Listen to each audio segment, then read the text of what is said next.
இப்போ குடும்பம் என்பது கடந்த காலங்களில் ரொம்ப வன்முறை களமாக மாறி இருந்தது. ரொம்பவும் கொடுமையான ஒரு ரொம்ப சண்டைன்னா வந்துன்னா குடும்பத்தில் ஒரு புருஷன் பொண்டாட்டி சண்டை போட்டுக்கிட்டாங்க, அல்லது வீட்டில் அண்ணன் தம்பி சண்டை போடுவாங்க. ரொம்ப குடும்பம் என்பது கடந்த காலங்களில் சில நேரங்கள் அது ஒரு வன்முறை களமாக மாறிவிடும். பார்க்குறவே அவ்வளோ அமைதியான ஒரு குடும்பம் என்பது இந்த மாதிரி மாறிடும். அப்படி இருக்குது இதெல்லாம் வந்து வன்முறை களமாக அது ஏன் மாறியது? குடும்ப வன்முறை அப்படின்லாம் நம்ம சொல்கிறோம்ல, இதெல்லாம் வந்து காரணம் என்னென்னா, பெண்களை அடிமைப்படுத்தி அவர்களை வைத்து ஆண்கள் வீட்டில் சோம்பேறியாக இருக்க நினைத்தார்கள். அதுதான் வந்து அந்த நினப்புக்கு தான் இந்த மாதிரி தண்டனை. இந்த மாதிரி குடும்பம் என்பது ஒரு மகிழ்ச்சியற்ற ஒரு தளமாக அது மாறிவிடுகிறது. மகிழ்ச்சியே இல்லாத, மகிழ்ச்சிக்கு வாய்ப்பே இல்லாத ஒரு பகுதியாக அந்த குடும்பம் என்கிற இடங்கிறது மாறி போனதுக்கு காரணம் கடந்த காலங்களிலும் சரி, இப்போ வந்து கொஞ்சம் குறைஞ்சிருக்கு. அது காரணம் பெண்களை அடிமைப்படுத்தியது தான் காரணம். வீட்டில் வந்து பெண்களை அடிமைப்படுத்தி வீட்டுக்குள்ளே பெண்களை முடக்க நினச்சது, பெண்களுடைய சுதந்திரத்தை பறித்து கொண்டது, இதெல்லாம் சேர்ந்து தான் அது குடும்பம் என்பது வந்து ஒரு வன்முறை களமாக, மகிழ்ச்சியாக வாழ தெரியாத ஒரு இடமாக, அது வாழ முடியாத ஒரு இடமாக அது மாறிப்போனதுக்கு காரணம். அதனால் ஒரு குடும்பம் மகிழ்ச்சியாக இருக்கணும் அப்படிங்கிறதுல எல்லாருக்குமே மாற்று கருத்து இல்லை. அப்படின்னா அதற்கான வழிங்கிறது என்னென்னா, பெண்களுடைய சுதந்திரத்தில் நீங்கள் முக்கியத்துவம் கொடுக்கணும். பெண்களை வந்து எந்த விதத்துலையும் வந்து அவங்கள வந்து இடையூறு செய்து அவர்களை அடிமைப்படுத்தி அதன் மூலம் நீங்கள் இன்பம் கண்டு விடலாம், மகிழ்ச்சியாக வாழ்ந்து விடலாம் என்கிற அந்த நினப்பு குடும்பத்தை உடனே பாதிக்கும். குடும்ப அமைதியை வந்து பாதிக்கும். குடும்பத்தின் மகிழ்ச்சியை உடனே அது பாதிக்கும். அதனால் வந்து நீ மகிழ்ச்சியாக வாழணுமா? ஒன்றுமே இல்லை. பெண்களுடைய சுதந்திரத்துக்கு பெண்களை இடையூறு செய்யாதே, பெண்களை அடிமைப்படுத்த நினைக்காத, பெண்களுடைய உணர்வுகளுக்கு உரிமைகளுக்கு முழு சுதந்திரம் கொடு, முழு மதிப்பு கொடு. அப்படிங்கிறது தான், அதுதான் வந்து அளவுகோல். இதை செய்தால் அது நடக்கும். நீ குடும்பத்தை மகிழ்ச்சியாக வச்சுக்கணும்னு சொல்லிட்டு டைரெக்டாக போய் குடும்ப மகிழ்ச்சிக்காக நீ ஈடுபடாத. அதுக்கு செய்ய வேண்டியது எதுனாக்கா, பெண் சுதந்திரத்திற்கு நீ முக்கியத்துவம் கொடு. பெண்களின் உரிமைகள், உணர்வுகள், அவர்களை வந்து அடிமைப்படுத்த இதை செஞ்சனாக்கா அது நடக்கும். மனித வாழ்க்கையை மாறும். குடும்பம் மட்டும் கிடையாது, மொத்தமாக மனித வாழ்க்கை மகிழ்ச்சியாக இருக்கும். அதனால் இதை செஞ்சால் அது நடக்கும். பெண்களுக்கு நீ எந்த அளவுக்கு முக்கியத்துவம் கொடுத்து அவர்களுக்கு எந்த தடைகளும் இல்லாமல் சுதந்திரமாக வாழ்வதற்கு எந்த தடைகளும் ஏற்படுத்தாத. அப்படி பண்ணிட்டாலே அங்கே குடும்பம் என்பது மகிழ்ச்சியாக வரும், மனித வாழ்க்கை மகிழ்ச்சியாக மாறும். இதை செய்தால் அது நடக்கும். இதை செய்யாமல் நீ வெறுமனே அடிமைப்படுத்தப்பட்டுட்டு பெண்களை அடிமைப்படுத்தி விட்டு பெண்களுடைய உணர்வுகள், சுதந்திரம், அதை பற்றி எந்த கவலையும் இல்லாமல் பெண்களை வந்து அடிமைப்படுத்தி அதன் மூலம் நீ சுதந்திரமாக வாழணும், மகிழ்ச்சியாக வாழணும், என் ஃபேமிலி ஜாலியாக இருக்கணும், மகிழ்ச்சியாக இருக்கணும், என் குடும்பங்கிற மகிழ்ச்சியாக இருக்கணும்னு நீ எவ்வளோ தான் முயற்சி பண்ணாலும் அது நடக்காது. அதனால் நீ வந்து குடும்பம் மகிழ்ச்சியாக இருக்கணும், மக்கள் மகிழ்ச்சியாக இருக்கணும்னா அதை செய்தால் இது நடக்கும். அப்படிங்கிற மாதிரி பெண்களுடைய உணர்வுகள், சுதந்திரம், அவங்க வாழ்க்கை முறை, அவர்களுடைய உரிமைகள், உணர்வுகள், இதற்கு நீங்கள் முக்கியத்துவம் கொடுத்து எந்த தடையை ஏற்படுத்தாமல் அடிமைப்படுத்த வேண்டும் என்கிற எண்ணம் இல்லாமல் ஒரு வாழ்க்கையை வாழும்போது அதோட பிரதிபலிப்பது மனித வாழ்க்கை மகிழ்ச்சியாக மாறுவதற்கு அடிப்படையாக இருக்கும். 2040க்கு பிறகு வரப்போகிற இயற்கையோடு இணைந்த மனித வாழ்க்கை, 2040 தற்போதுள்ள இயந்திர அறிவியல் மூலம் அழிந்துவிடும். 2040க்கு பிறகு வரப்போகிற இயற்கையோடு இணைந்த மனித வாழ்க்கையில் வந்து மக்கள் வந்து நீங்கள் வந்து சாப்பிட்ற உணவு நீங்களே தான் உற்பத்தி பண்ணணும். வியாபாரம், விற்பனை எதுவுமே கிடையாது. பணங்கிற நடைமுறையே கிடையாது. நீங்கள் பணம் கொடுத்து எங்கேயும் போய் உணவுப் பொருளை வாங்க முடியாது. ஹோட்டல் அப்படி எதுவுமே கிடையாது. அப்போ நீங்கள் உங்கள் விளைநிலத்தில் உற்பத்தி செஞ்ச உணவுகளை தினம் சாப்பிட்ணும்.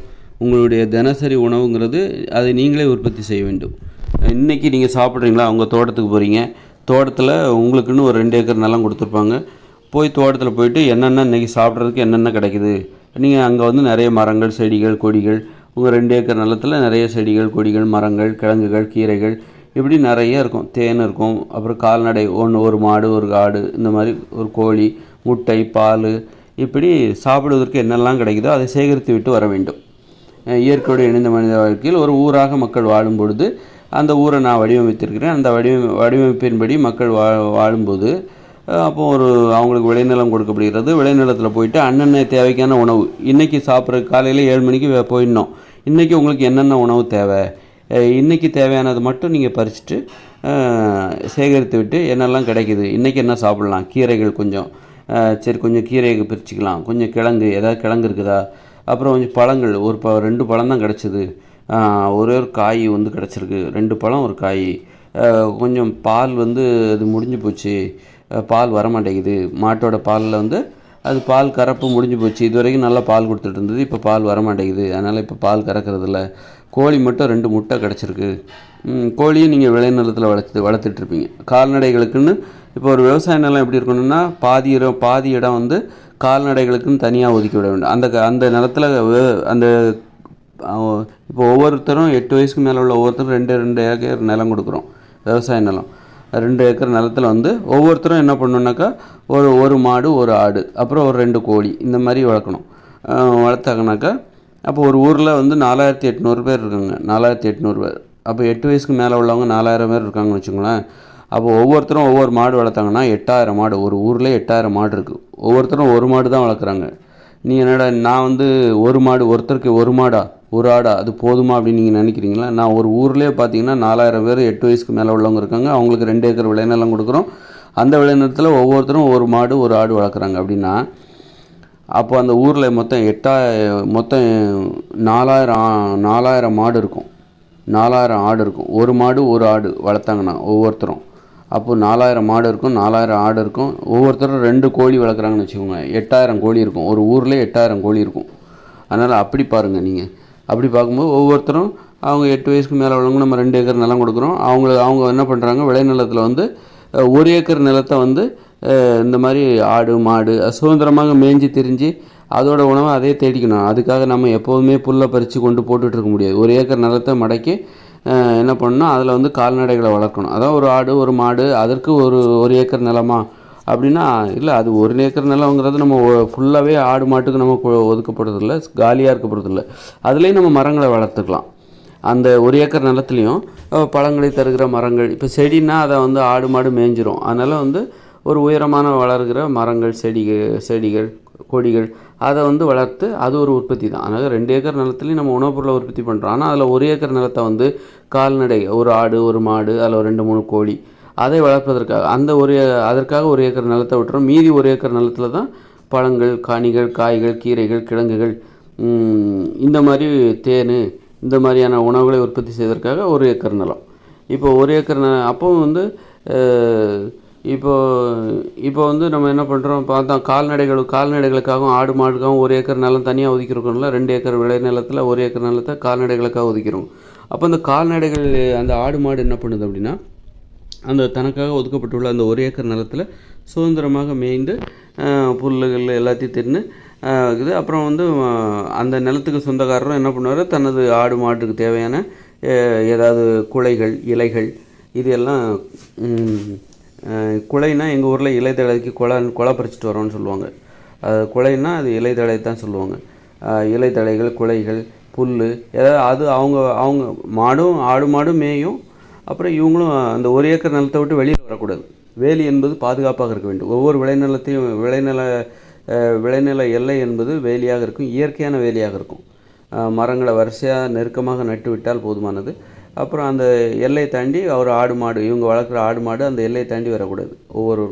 ஒரு பசுமையான வேலி. ஒரு விளைநிலம் என்பது 2 ஏக்கர், ஒவ்வொருத்தருக்கும் கொடுக்கப்படுகிற விளைநிலம் என்பது 2 ஏக்கர். அப்படிங்கும்போது அந்த 2 ஏக்கரை சுற்றி வேலிங்கிறது ஒரு இயற்கையான வேலி.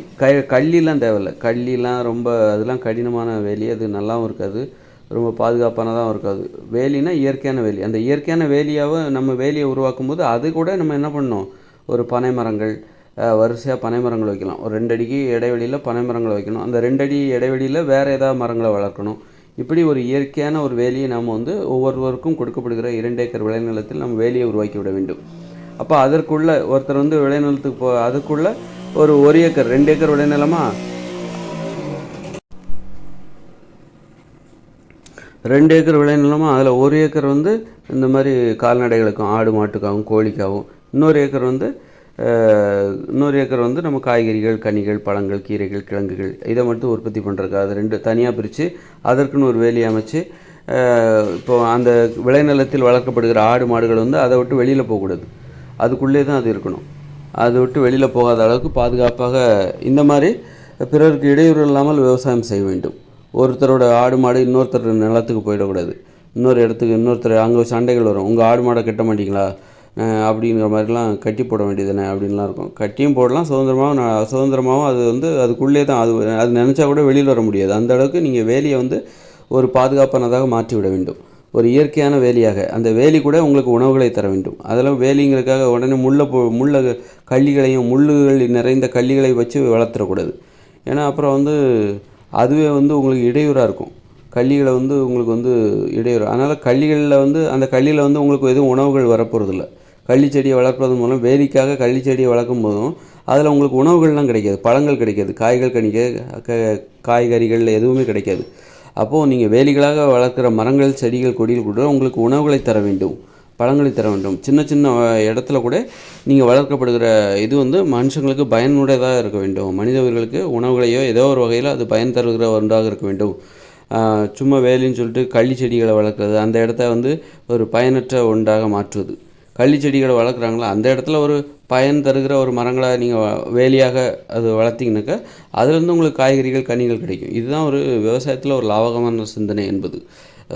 அந்த மாதிரி இப்போ அவங்க அந்த மாதிரி வளர்ப்பாங்க. அப்போ என்ன பண்ணுவாங்க, எல்லாத்துக்கும் ஒரு 2 ஏக்கர் நிலம் இருக்கும். அவங்க ஒரு 1 ஏக்கர் நிலத்தை கால்நடைகளுக்கும், ஆடு மாட்டுக்கும், கோழிக்காகவும் ஒதுக்கி, அந்த கோழிக்காக ஒதுக்குனாலும் அது சமதளமாக இருக்காது, அதுலேயும் மரங்கள் எல்லாமே இருக்க தான் செய்யும்.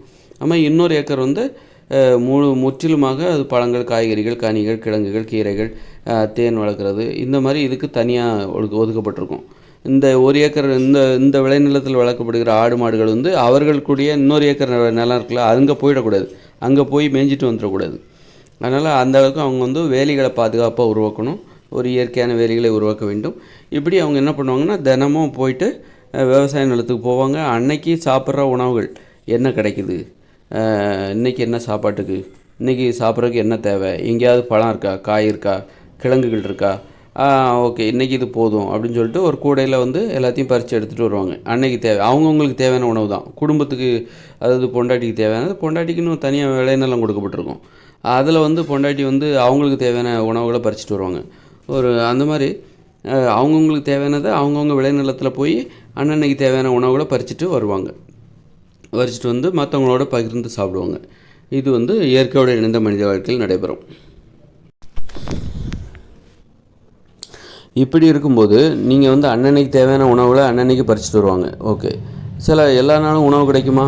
எல்லா நாளும் உங்கள் தோட்டத்துக்கு போனீங்கன்னா ஏதாவது பழங்கள், காய்கறிகள், கனிகள் கிடச்சிக்கிட்டே இருக்குன்னு நினைக்கிறீங்க? 2 ஏக்கர் நிலம் தான் இருக்குது, ஒவ்வொருத்தருக்கும் 2 ஏக்கர் நிலம் தான் கொடுத்துருக்காங்க. அப்படி இருக்கும்போது எல்லா நாளும் உங்களுக்கு ஏதாவது கிடைக்குமா என்ன? சொல்ல முடியாது, அப்படிலாம் கிடைக்குன்னு சொல்ல முடியாது. சில நாள் உணவே கிடைக்காது, ஒரு வாரத்துக்கு கூட கிடைக்காம போகும். அப்போ என்ன பண்ணுவீங்க அப்படின்னா, நீங்கள் ஏதாவது உணவுகளை சேமித்து வைக்கிற வழக்கம் இருக்கணும். உணவுகளை சேமித்து வைக்கின்ற வழக்கம். அப்போ என்ன, பழங்கள், காய்கறிகளை எப்படி சேமித்து வைக்க முடியும்? அது ஒரு வாரத்தில் அழுகி போயிடுமே. அப்போ உணவுகளை எப்படி நம்ம சேமித்து வைக்கிறது? சேமித்து வச்சால் தான் உங்கள் விளைநிலத்தில் உணவுகள் கிடைக்காத நாட்களில் அந்த உணவுகளை சாப்பிட்டு கொஞ்சம் வயிற்று பசியை போக்கிக் கொள்ள முடியும். வயிற்று பசியை போக்கிக் கொள்வதற்கு நம்ம கீரைகளை சாப்பிட வேண்டியிருக்கும், கிழங்குகளை சாப்பிட வேண்டியிருக்கும். இப்படி சாப்பிடுவதற்கு ஏற்றவற்றை நம்ம சாப்பிட்டே ஆக வேண்டும். சில நாட்களில் உணவு கிடைக்காது. அப்போ நம்ம என்ன பண்ணால், உணவுகளை சேமித்து வைக்கிற நடைமுறை நம்மக்கிட்ட இருக்கணும். உணவுகளை நாம் சேமித்து வைக்கணும். அப்போது எப்படி உணவுகளை சேமித்து வைக்கிறது? இப்போது திராட்சையை உலர் பழமாக மாற்றுறது, உலர் திராட்சைன்னு சொல்கிறோம்ல, அது மாதிரி உலர் திராட்சையாக மாற்றி நிறைய திராட்சைகளை நீங்கள் சேர்த்து வைக்கலாம். சேர்த்து வச்சிங்கன்னா டெய்லி ஒரு கைப்பிடி சாப்பிட்லாமே. மொத்தமாக எப்போல்லாம் கிடைக்குதோ நிறைய நீங்கள் திராட்சையும் வளர்க்க போகிறீங்க உங்கள் தோட்டத்தில். அப்போ திராட்சை பழம் நிறைய வந்துருச்சா, சாப்பிட்டது போக மீதி இருக்குதா, அல்லது திராட்சையை சேமித்து வைங்க, அதை உலர் பழமாக மாற்றி அதை சேமித்து வைங்கள். அப்புறம் பலாப்பழத்தை கூட உலர் பழமாக மாற்ற முடியுமா? பலாப்பழம் இருக்குல்ல, அது கூட இருக்குது, அதை கண்டிப்பாக சாப்பிட்டே ஆகணும், இல்லைனா வீணாக போயிடும் அப்படின்லாம் கிடையாது. வீணாக போய்டுன்னு பாட வேண்டிய அவசியம் இல்லை. அந்த பலாப்பழத்தை கூட உலர் பழமாக மாற்றி அதை சேமித்து வைக்கலாம். அது இயற்கையோடு இணைந்த மனித வாழ்க்கையில் அது முடியும்னா அப்படி சேமித்து வைக்கணும். இப்படி சேமித்து வைக்கிற பழங்கள் நிறைய இருக்கும், சேமித்து வைக்கிற காய்கறிகள், அப்புறம் கடலைகள், பருப்பு வகைகள், பயறு வகைகள், இப்படி நிறைய சேமித்து வைக்கிற உணவுகள் ஒவ்வொரு வீட்லேயும் இருக்கணும். ஒவ்வொருத்தருக்கும் இருக்கிற வீடு அல்லது குடிசை, அவர்கள் அதை சேமித்து வைப்பார்கள். அதற்கான ஒரு பொருட்களில், அதாவது பாத்திரம், ஏதாவது நம்ம இங்கேருந்து எடுத்துகிட்டு போகிற பாத்திரம், அதில் தூக்குவாளி, எல்லாம் டிஃபன் பாக்ஸு, இந்த மாதிரி ஏதாவது டப்பா, இதெல்லாம் எடுத்துகிட்டு போவோம்ல, அதில் அந்த மாதிரி நம்ம இங்கேருந்து எடுத்துகிட்டு போகிற இந்த இயந்திர அறிவியல் உலகிலேருந்து நம்ம எடுத்துகிட்டு போகிற அதிலிருந்து அவர்கள் சேமித்து வைப்பாங்க உலர் பழங்கள். அப்போ எப்போ உணவு கிடைக்கலையோ அவங்களுக்கு கவலை இல்லை. இன்றைக்கி தோட்டத்தில் உணவு கிடைக்கலன்னா அதை பற்றி கவலைப்படாத, வீட்டில் கொஞ்சம் நம்ம சேமித்து வச்சுருக்கோம், அந்த சேமித்து வைத்திருக்கிற அந்த பயிறு, பருப்புகள், கடலைகள், பழங்கள் அவற்றிலிருந்து நாம் நமக்கான உணவுகளை நாம் சாப்பிட்டு கொள்ளலாம். அதனால் இன்றைக்கி பழம் கிடைக்கல, தோட்டத்தில் பழம் கிடைக்கலன்னு கவலைப்படாத. வீட்டுக்கு போ, நம்ம சேமித்து வச்சுருப்போம் வீட்டில். எப்போல்லாம் அதிகப்படியான உணவுகள் கிடைக்குதோ அதெல்லாம் நம்ம சேமித்து வச்சுருப்போம். இல்லை பலாப்பழத்தை சேமித்து வைக்கிற மாதிரி மாம்பழத்தை அதே மாதிரி உலர் பழமாக மாற்ற முடியுமா? திராட்சையை உலர் பழமாக மாற்றி அதை நம்ம வந்து 1 வருஷம் 2 வருஷத்துக்கு சேமித்து வைக்க முடியும். அது மாதிரி மாம்பழத்தை மாற்ற முடியுமா? உலர் பழமாக மாற்றி 1 வருஷம் 2 வருஷத்துக்கு சேமித்து வைக்க முடியுமா? ஏன்னா மாம்பழம் அந்த சீசனில் அதிகமாக வரும். அது எல்லாத்தையும் அந்த சீசனில் ஒரு நாளையில் நம்ம எல்லா பழத்தையும் தின்னு தீர்த்திட முடியாது. அதனால் வந்து அதிகப்படியான பழங்கள்லாம் இருக்குல்ல, தேவைக்கு போக மீதி அதிகமான பழங்களை என்ன பண்ணணுன்னாக்கா உலர் பழமாக மாற்ற முடியுமா? அப்படி பழங்களை வந்து உலர் பழமாக சேமித்து வைக்க முடியுமா? அதற்கான வழிமுறையும் கண்டுபிடிக்கணும். அதன் மூலமும் ஒரு உணவு தேவையை வந்து பூர்த்தி செய்வது குறித்து நம்ம பதட்டம் அடைய தேவையில்லை. இன்றைக்கி உணவு கிடைக்குமா, நாளைக்கு உணவு கிடைக்குமா, அந்த கவலை உனக்கு தேவையில்லை. இல்லை, கண்டிப்பாக நமக்கு உணவு எல்லா நாளும் கிடைக்கும்.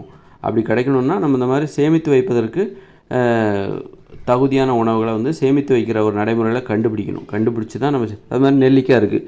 நெல்லிக்காய் என்ன பண்ணணும் அப்படின்னா அதை கொஞ்சம் வேக வச்சு அதை கொஞ்சம் காய வச்சு அப்படி தேன் ஊற்றி தேன் நெல்லியாக மாற்றிடணும். அது ஒரு பெரிய பெரிய டப்பாவில் அடுக்கி வச்சிடணும்.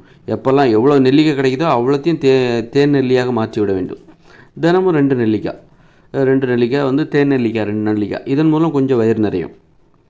அப்போது நெல்லிக்காய் நீங்கள் ஒரு மரம் வச்சாலே போதும். ஒருத்தருக்கு ஒரு மரம், ஒவ்வொருத்தருக்கும் நம்ம 2 ஏக்கர் கொடுக்குறோம். அப்போது ஒவ்வொருத்தரும் நெல்லிக்காய் மரம் ஒரு மரம் போதும். ஒருத்தருக்கு நெல்லிக்காய் மரம் 1 போதும். அதிலே பார்த்தீங்கன்னா 1000 நெல்லிக்காய் காய்க்கும். அந்த 1000 நெல்லிக்காவையும் நீங்கள் வந்து என்ன, ஒவ்வொருத்தருக்கும் ஒவ்வொரு நெல்லி மரம் இருக்கும். அப்போ இந்த 1000 நெல்லிக்காவையும் நீங்கள் தேன் நெல்லியாக மாற்றலாம். நீங்கள் தேனையும் வளர்க்கணும். அதாவது நெல்லிக்காவை தேன் நெல்லியாக மாற்றுவதற்கு நீங்கள் என்னென்ன வழிமுறையெல்லாம் இருக்கோ அதை வந்து வேக வைக்கணும், கீறணும், அப்புறம் வந்து தேன் ஊற்றி ஊற வைக்கணும். இப்படி என்னென்ன வழிமுறை இருக்கோ அதை கடைபிடித்து நீங்கள் தேன் நெல்லியாக மாற்றி விட்டீர்கள் என்றால் வருடம் முழுவதும் நீங்கள் வந்து 2 நெல்லிக்காய் தினமும் சாப்பிட்லாம். 3 நெல்லிக்காய் கூட சாப்பிட்லாம். அப்போது ஒரு வருஷத்துக்கு 1000 நெல்லிக்காய் உங்கள் மரத்துலேருந்து உங்களுக்கு கிடைக்கிதுன்னா உங்கள் வருஷம் முழுக்க அது பயன்படும். வருஷம் முழுக்க நீங்கள் நெல்லிக்காய் சாப்பிட்லாம்.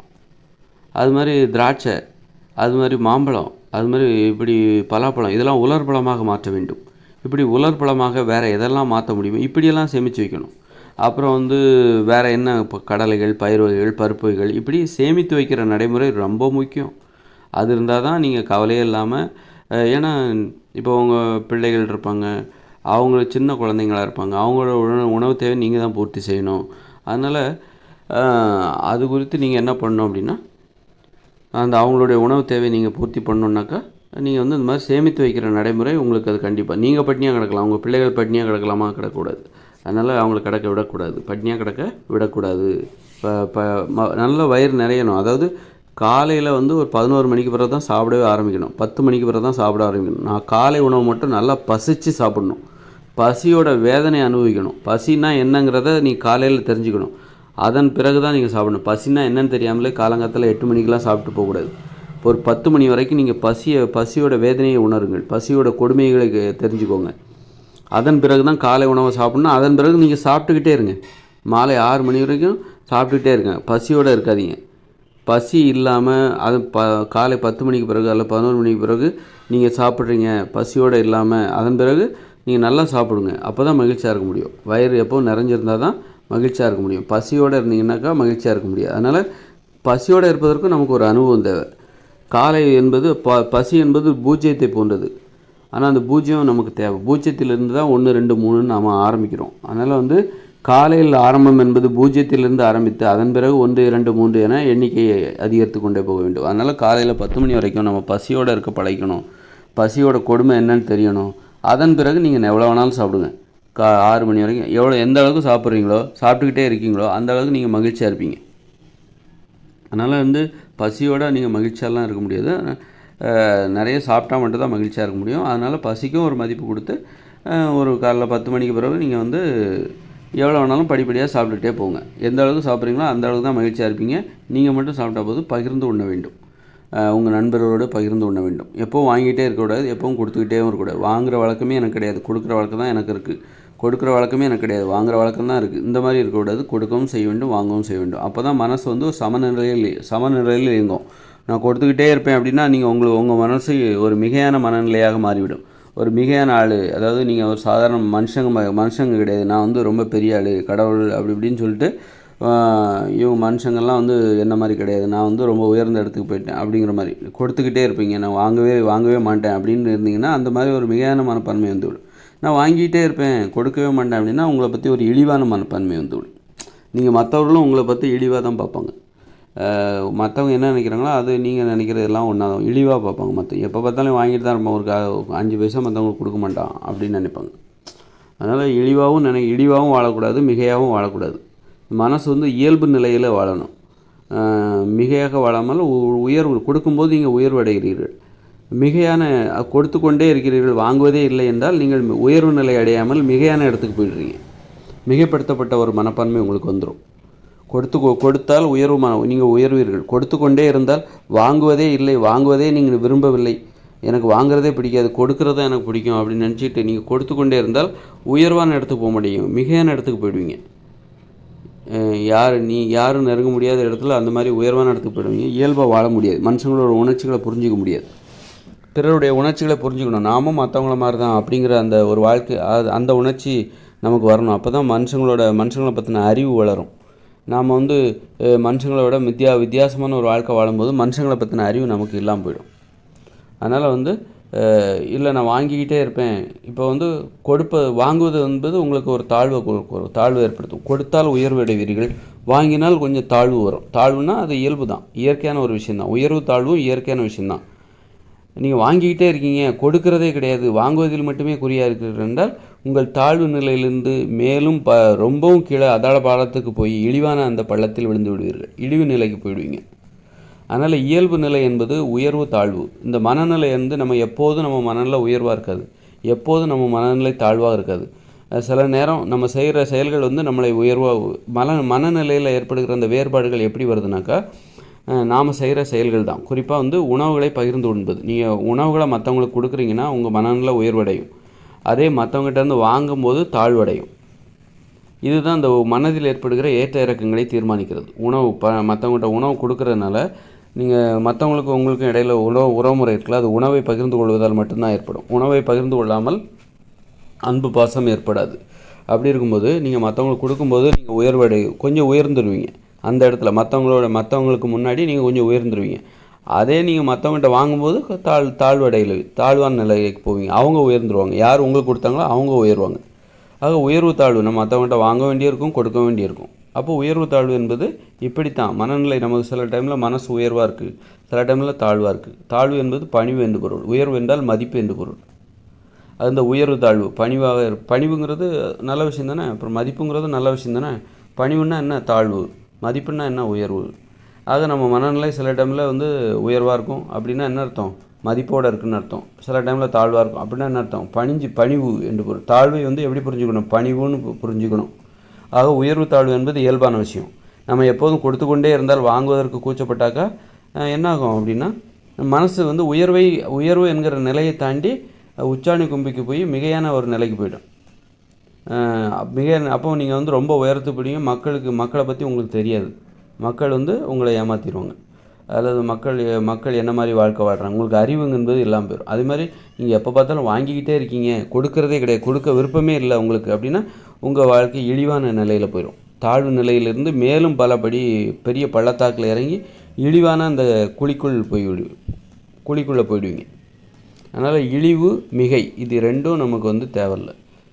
உயர்வு நிலை தாழ்வு நிலை இதுதான் இயல்பான ஒரு வாழ்க்கை முறை, இயல்பான ஒரு மனப்பான்மை. ஒரு நாளிலே நீங்கள் உயர்வாகவும் இருப்பீங்க, தாழ்வாக. அதான் கொடுப்பதும் வாங்குவதும் தான் உங்களுடைய மனநிலை தீர்மானிக்கிறது. உணவுகளை கொடுப்பதும் வாங்குவதும். பகிர்ந்து உண்பது என்பது என்னவென்றால் கொடுப்பது வாங்குவது. பகிர்ந்துன்னா உங்கள்கிட்ட இருக்கிற உணவை கொடுப்பது மட்டும் கிடையாது, பிறர் கொடுக்கும்போது வாங்கி கொள்வது. இதுதான் பகிர்ந்து உண்பது என்று பொருள். பகிர்ந்து உண்பது என்றால் உங்களிடம் இருப்பதை நீங்கள் மற்றவர்களுக்கு கொடுத்து சாப்பிடுவது என்று அதன் பொருள் அல்ல. உங்களிடம் இருப்பதை நீங்கள் மற்றவர்கள் கொடுக்கிறீர்கள், அதுபோன்று மற்றவர்கள் கொடுக்கும்போது நீங்கள் வாங்கிக்கிறீங்க. இதுதான் பகிர்ந்து உண்பது. ரெண்டும் சேர்ந்தது தான் பகிர்ந்து உண்பது. இதை தெளிவாக புரிஞ்சுக்கிட்டு கொடுப்பதற்கும் கூச்சப்படக்கூடாது, கொடுப்பதற்கு தயங்கக்கூடாது, வாங்குவதற்கு கூச்சப்படக்கூடாது. கொடுக்கணும், வாங்கணும். இதுதான் வந்து மனித வாழ்க்கை முறை. இதுதான் வந்து உதவி. பகிர்ந்து உண்பது என்பது ஒரு உதவி, அடிப்படையான உதவி. நீங்கள் வந்து மற்றவங்களுக்கு உதவி செய்கிறீங்க. பகிர்ந்து உண்பது மற்றவங்களுக்கு கொடுத்து சாப்பிட்றீங்க அப்படின்னா அது உதவி. ஒரு உயிர் காக்கும் உதவி. உணவு சாப்பிட்டா தான் உயிர் வாழ முடியும். உணவு சாப்பிட்டா தான் உயிர் வாழ முடியும். நீங்கள் உணவு சாப்பிட்லன்னா உயிர் வாழ முடியாது. அப்படின்னா நீங்கள் பகிர்ந்து உண்ணுகிறீர்கள் என்றால் அதன் பொருள் என்னவென்றால் அது உயிர் காக்கின்ற ஒரு உதவி.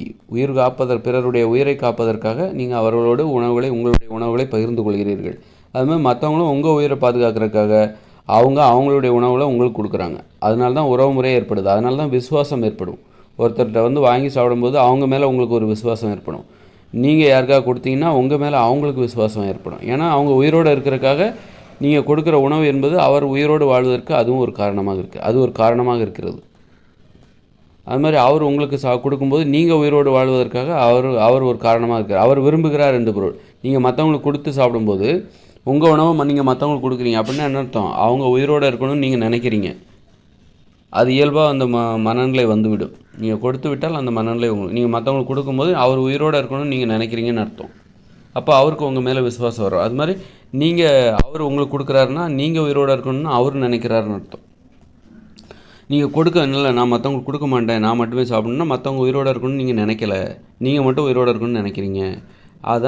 அதன் பொருள். அதனால் பகிர்ந்து உண்ணும்போது தான் உறவு முறையே ஏற்படும். உறவு முறைங்கிறன்னா என்னென்னாக்கா விசுவாசம்தான். உறவுமுறை என்றால் நாம் வாழ வேண்டும் என்று நினைப்பவர்களோடு ஏற்படுத்தி கொள்கிற ஒரு தொடர்பு தான் உறவுமுறை. நாம் வாழ வேண்டும், நாம் உயிர் வாழ வேண்டும் அப்படின்னு நினைக்கிறவங்களோட நாம் ஏற்படுத்தி கொள்கிற ஒரு உறவுமுறைக்கு பேர் தான், ஒரு தொடர்புக்கு பேர் தான் உறவுமுறை. ஏன்னா பகிர்ந்து உண்பது தான் அந்த உறவுமுறையை உருவாக்குகிறது. பகிர்ந்து உண்பதை தவிர்த்து விட்டால் உறவுமுறையே ஏற்படாது. இப்போ பிற உயிரினங்கள் பார்த்திங்கன்னா ஏன் தனித்தனியாக இருக்காங்க? அங்கே பகிர்ந்து உண்ணுகிற நடைமுறையெல்லாம் கிடையாது. ஒரு ஆடு, மாடு, சிங்கம் கூட்டமாக வாழ்வாங்க. ஒன்று கூடி வேட்டையாடுவார்கள், ஒன்று கூடி புற்களை மேயும். மாடெல்லாம் ஒன்று கூடி மேயும். ஆனால் பகிர்ந்து உண்ணாது. இந்தா நீ கொஞ்சம் புல் சாப்பிடு, இந்தா நான் அங்கே போய் ஒரு இலைத்தழைகளை பறித்து வந்தேன், உனக்கு கொஞ்சம் நீ வச்சுக்கோ அப்படின்னு சொல்லிட்டு ஒரு மாடு இன்னொரு மாட்டு கொடுக்காது. அது மாதிரி அவங்கவுங்க ஒன்றா கூட்டமாக மேய்வாங்க, உணவை தேடுவாங்க. அது மாதிரி ஒரு சிங்கம் ஒரு மானை வேட்டையாடுதுன்னா கூட்டமாக வேட்டையாடுவார்கள். அது ஒரு உதவி. அவங்களோட கை கால் இருக்கிற அமைப்புக்கு அவங்க அப்படி தான் வாழ முடியும். கொடுத்து சாப்பிட்றதுக்கு என்ன காரணம் அப்படின்னா, நாம் பிறருக்கு கொடுக்குறோம் என்றால் நமது கைகளோட செயல்படுகிற திறன் தான் காரணம்.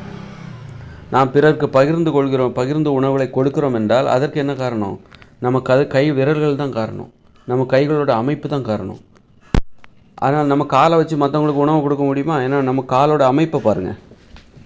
நம்மளுடைய கால் அமைப்பை வச்சுக்கிட்டு நம்ம ஒரு பொருளை எடுக்கக்கூட முடியாது, நடக்க தான் முடியும். அந்த காலை வச்சுட்டு நடக்க தான் முடியும். இப்போ ஒரு நாய்க்கு அதோட 4 கால் இருக்குன்னா 4 காலை வச்சு ஒரு உணவை இன்னொருத்தருக்கு கொடுக்க முடியாது. அதால் அந்த காலை வச்சுட்டு நடக்க தான் முடியும். அப்போ நம்ம பகிர்ந்து உண்பதற்கு என்ன காரணம்? நம்ம கை விரல்கள் தான் காரணம், கைகளோட அமைப்பு தான் காரணம். அப்போது பகிர்ந்து உண்பது தான் மனித உறவுமுறைக்கே காரணம், மனித ஒற்றுமைக்கும் அதுதான் காரணம். ஆக பகிர்ந்து உண்பதற்குல அதுக்கு அப்போ நம்மெல்லாம் மனம் என்னும் நோய் ஏற்பட்டதுக்கு என்ன காரணம் தெரியுமா? நமது கைவிரல்களோட அமைப்பு தான் காரணம். இந்த கைவிரல்கள் இருக்குல்ல, இதோட அமைப்பு தான் காரணம். வித்தியாசமான செயல்பாடு, இது இயற்கையான செயல்பாடு கிடையாது. நம்மலாம் விலங்குகளாக இருக்கும்போது குரங்குகளுக்கு இந்த கைகளோட அமைப்பு பிற உயிரினங்களுக்கு இல்லாமல் ஒரு மரத்தை பிடிச்சிட்டு ஏறுறது எல்லா உயிரினங்களுக்கும் இருக்கும். ஆனால் இந்த கையை வச்சுட்டு ஒரு கல்லை தூக்கி எறிகிறது, அப்புறம் ஏதாவது ஓவியம் வரைவது, இந்த மாதிரியான நடைமுறைகளுக்கு இந்த கைவிரல்களை நம்ம பயன்படுத்துகிறோம். இது மூளையின் செயல்பாடில் விதிமுறையில் இல்லை. ஏன்னா உடல் உறுப்புகள் எப்படி செயல்பட வேண்டும் என்று நமது மூளையில் அதன் விதிமுறைகள் பதிவு செய்யப்பட்டுள்ளது.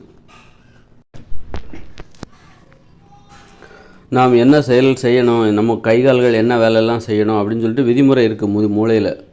அதுக்கு முரணாக இது செயல்படக்கூடாது. அப்போ தான் ஏன்னா மூளை தான் உடல் உறுப்புகளை கட்டுப்படுத்துது. அப்படின்னா உடல் உறுப்பு என்னென்ன வேலையெல்லாம் செய்யும்னு சொல்லிட்டு அந்த மூளைக்கு தெரிஞ்சிருக்கணும். கை என்ன செய்யும், கால் என்ன செய்யும், எந்த நேரத்தில் கை எப்படியெல்லாம் செயல்படணும் அப்படின்னு முடிவெடுக்கிற அந்த இது அந்த மூளைக்கு இருக்கணும். அப்போது கைகளையும் புரிஞ்சுக்கணும். கைகள் எப்படிப்பட்ட அமைப்பு, இப்போ இந்த வயசில் இந்த காலால் என்ன செய்ய முடியும், இப்போ வயசாகிடுச்சு இந்த காலால் என்ன செய்ய முடியும், வேகமாக ஓட முடியாது. அப்படி ஒரு சின்ன குழந்தைங்களோட கால் அந்த மூளைக்கு தெரியும். இந்த கால் சின்ன வயசு, அதனால் நல்லா எல்லா வேலையும் நல்லா ஒரு 10-15 வயசு தான் ஆகுது அப்படின்னு நல்லா எல்லா வேலையும் அது செய்யும், நல்லா ஓடும். அதுக்கு தகுந்த மாதிரி கட்டுப்படுத்தும்.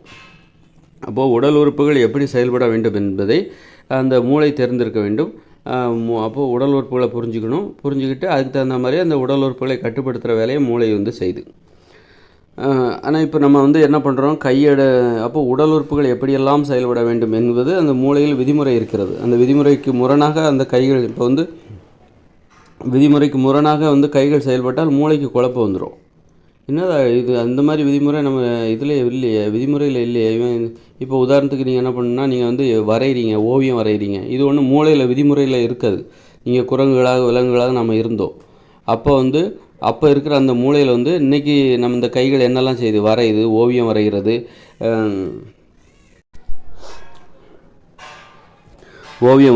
எழுதுவது, ஒரு பொருள் எடுத்து வீசுவது, நீங்கள் வந்து ஒரு மாம்பழத்தை வந்து வெட்டி இன்னொரு பீஸை இன்னொருக்கு கொடுக்கறது, இந்த மாதிரி செயல்கள் இருக்குல்ல, கைகளின் இத்தகைய செயல்கள் வந்து நம்ம குரங்குகளாக விலங்குகளாக நம்ம இருந்திருப்போம்ல, அப்போ அந்த மூளையில் இருந்திருக்காது.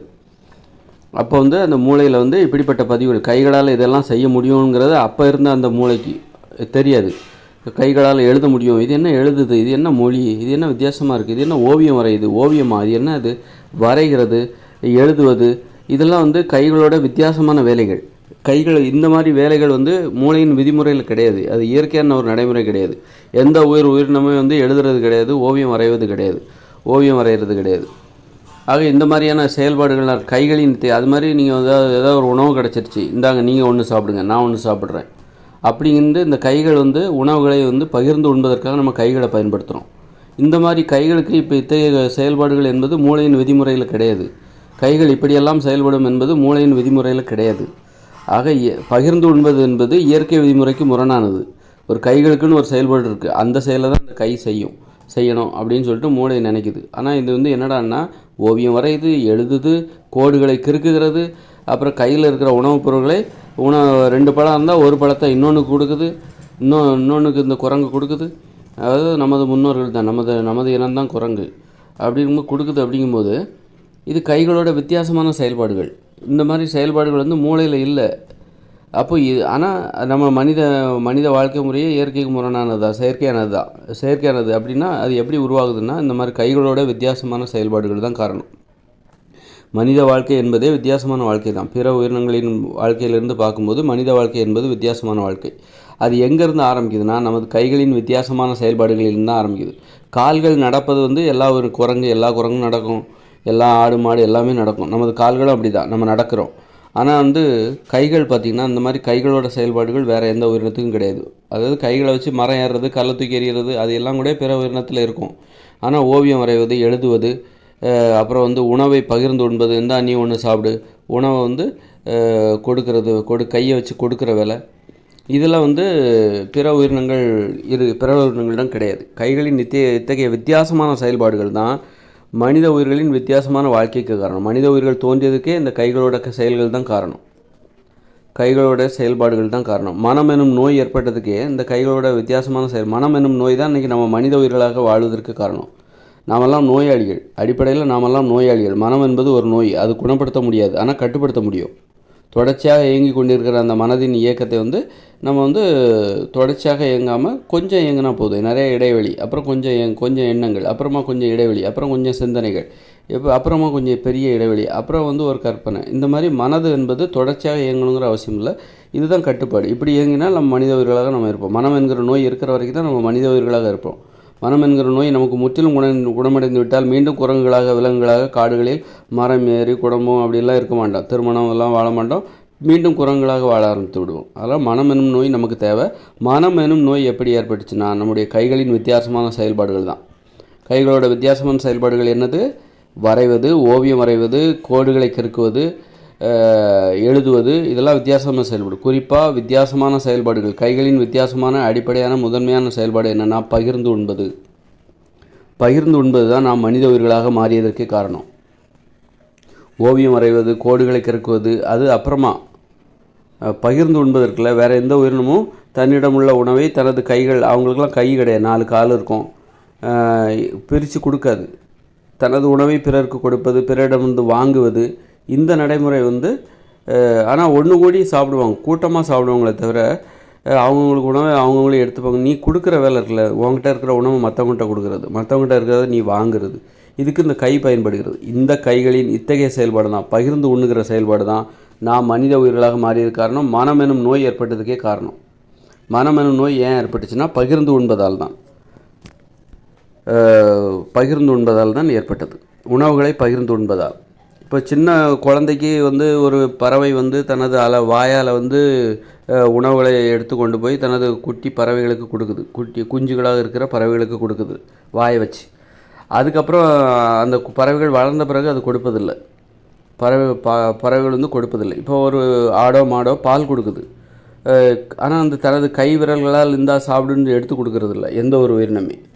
இது மனித உயிர்களுக்கு, இது குரங்குகளாக விலங்குகளாக இருந்தபோது, அதாவது மனமெனும் நோய் நமக்கு வர்றதுக்கு முன்பாக இந்த பகிர்ந்து உண்ணுகிற நடைமுறை இருக்குல்ல, கையை எடுத்து கையால் ஒரு உணவு எடுத்து நீ மற்ற உயிரினத்துக்கு கொடுக்குற இந்த வழக்கம் இந்த வழக்கம் தான் மனமெனும் நோய் உருவாவதுக்கு காரணம். நமக்கு மனசுங்கிற நோய் ஏன் வந்துச்சு அப்படின்னா, மனமெனும் நோய் ஏன் வந்துச்சுன்னா பகிர்ந்து உண்ணுகிறோம். தனது கையால் ஒரு உணவை எடுத்து மற்றவர்கள் கொடுப்பது. அப்போ ஏற்படுகிற அந்த நன்றி உணர்ச்சி, விசுவாச உணர்ச்சி, அதுதான் மனமெனும் நோய் ஏற்பட்டதுக்கே காரணம். இந்த மனமெனும் நோய்ங்கிறது, மனம் என்றால் என்னவென்றால் அது ஒரு விசுவாச உணர்ச்சி, அளவு கடந்த ஒரு விசுவாச உணர்ச்சி, அளவு கடந்த ஒரு அன்பு உணர்ச்சி. பிற உயிரினங்களுக்கு மனமெனும் நோய் இல்லை. ஏன்னா அவங்க தனது கைகளை போன்ற ஒரு அமைப்பு அவர்களுக்கு கிடையாது. அவர்களுக்கு ஒரு உறுப்பு கிடையாது. கைகள் போன்ற ஒரு உறுப்பு அந்த உயிரினத்துக்கு கிடையாது. அப்போ அதனால் அவங்க பிறருக்கு உணவை கொடுக்கின்ற வழக்கம் இல்லை. கைகளால் எடுத்து கொடுக்கின்ற வழக்கம் பிற உயிர்களுக்கு இல்லை. ஆனால் மனித உயிர்கள் என்ன பண்ணாங்கனாக்கா, கைவிரல், அவர்களுடைய கைகள் அமைப்பு, அந்த அமைப்பை பயன்படுத்தி கை விரல்கள் 5 விரல் இருக்குது, அந்த கையால் ஒரு உணவை எடுத்து மற்றவங்களுக்கு கொடுக்குறாங்க. பார்த்தீங்களா, எப்போவுமே கொடுத்துக்கிட்டே வாழ்நாள் முழுதும் அந்த செயலை செய்கிறாங்க. அப்போது ஒரு விசுவாச உணர்ச்சி ஏற்படுகிறது. அந்த விசுவாச உணர்ச்சி தான், அந்த அன்பு உணர்ச்சி, பாச உணர்ச்சி தான் மனமெனும் நோயாக மாறுகிறது. ஒரு அளவு கடந்த விசுவாச உணர்ச்சி, அளவு கடந்த பாச உணர்ச்சி, ஒரு வித்தியாசமான அந்த அளவு கடந்த விசுவாச உணர்ச்சி, அளவு கடந்த பாச உணர்ச்சி, அளவு கடந்த ஒரு அன்பு என்பது ஒரு வித்தியாசமான உணர்ச்சி. அது இயற்கையில் அப்படி ஒரு உணர்ச்சி கிடையாது.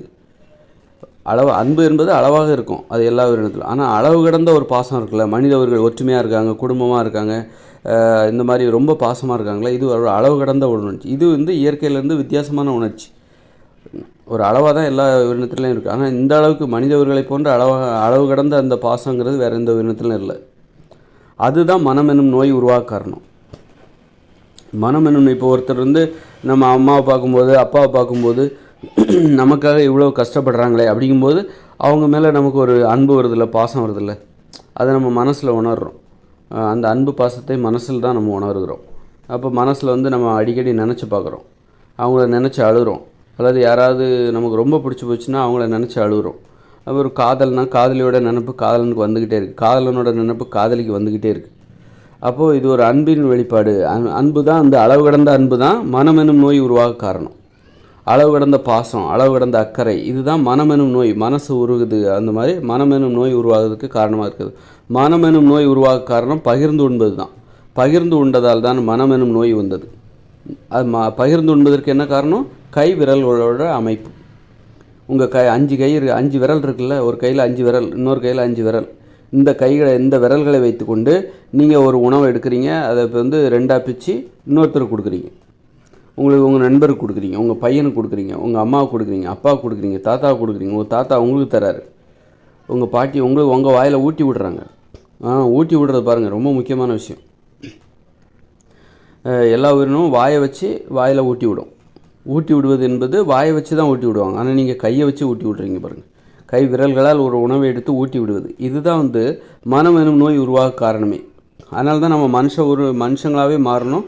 மனம் எனும் நோய் தான் மனுஷங்களாக நம்ம மாறின காரணம். மனுஷங்களாக வாழ்வதால் தான் மாறியதால் தான் இன்னும் நாம் பாதுகாப்பாக வாழ்கிறோம்.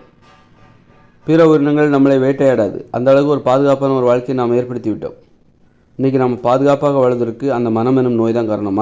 மனம் எனும் நோய் உருவாக காரணம் அதை பகிர்ந்து உண்பதற்கு என்ன காரணம்? அந்த கைவிரல்களின் அமைப்பு, கைவிரல்களின் செயல்பாடுகள், கைகளின் செயல்பாடுகள், வித்தியாசமான செயல்பாடுகள். வேறு எந்த உயிரினத்திற்கும் இப்படி ஒரு செயல்பாடு கிடையாது. அந்த கை விரல்களின் வித்தியாசமான செயல்பாடு இருக்குல்ல, அந்த செயல்பாடு, அதை வச்சுட்டு ஒரு உணவை எடுத்து நீங்கள் மற்றவங்க வாயில் ஊட்டி விட்றது. இந்த பகிர்ந்து உண்ணுகிற மற்றவங்க உங்கள் வாயில் ஊட்டி விடும்போது இதனால் ஒரு அன்பு பாசம், ஒரு அளவு கடந்த ஒரு பாசம், அளவு கடந்த ஒரு விசுவாசம். அப்புறம் சில டைமில் சண்டைகள் வரும். அப்போ அளவு கடந்த கோபம், அளவு கடந்த உணர்ச்சிகள் தான் மனமெனும் நோய் உருவாக காரணம். மூளையின் செயல்பாட்டில் ஒரு நோய் ஏற்பட்டு விடுகிறது. இந்த அளவு கடந்த உணர்ச்சிகள் இருக்குல்ல, வெறும் அளவு கடந்த பாசம் மட்டும் கிடையாது. அளவு கடந்த கோபம், அளவு கடந்த பயம், அளவு கடந்த பொறாமை, அளவு கடந்த வெறி, இப்படி அளவு கடந்த உணர்ச்சி என்பது அளவை கடந்து விட்டது. அது மூளையின் செயல்பாட்டில் ஒரு பாதிப்பை ஏற்படுத்து, ஒரு நோயை ஏற்படுத்து. அதுதான் மனம். மனம் என்றால் என்னவென்றால் அளவு கடந்த உணர்ச்சிகள், கட்டுப்படுத்த முடியாத உணர்ச்சிகள்.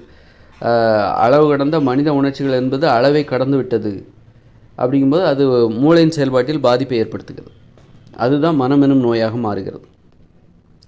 அதனால் அளவு கடந்து நமக்கு ஒரு உணர்ச்சி வருது அப்படின்னா, இப்போ ஒரு நம்ம அண்ணனையோ அல்லது தம்பியையோ தங்கச்சியோ அக்காவையோ யாராவது எதாவது சொல்கிறாங்க, வேறு வீட்டுக்காரங்க யாராவது சொல்கிறாங்கன்னா நமக்கு கோபம் வருது.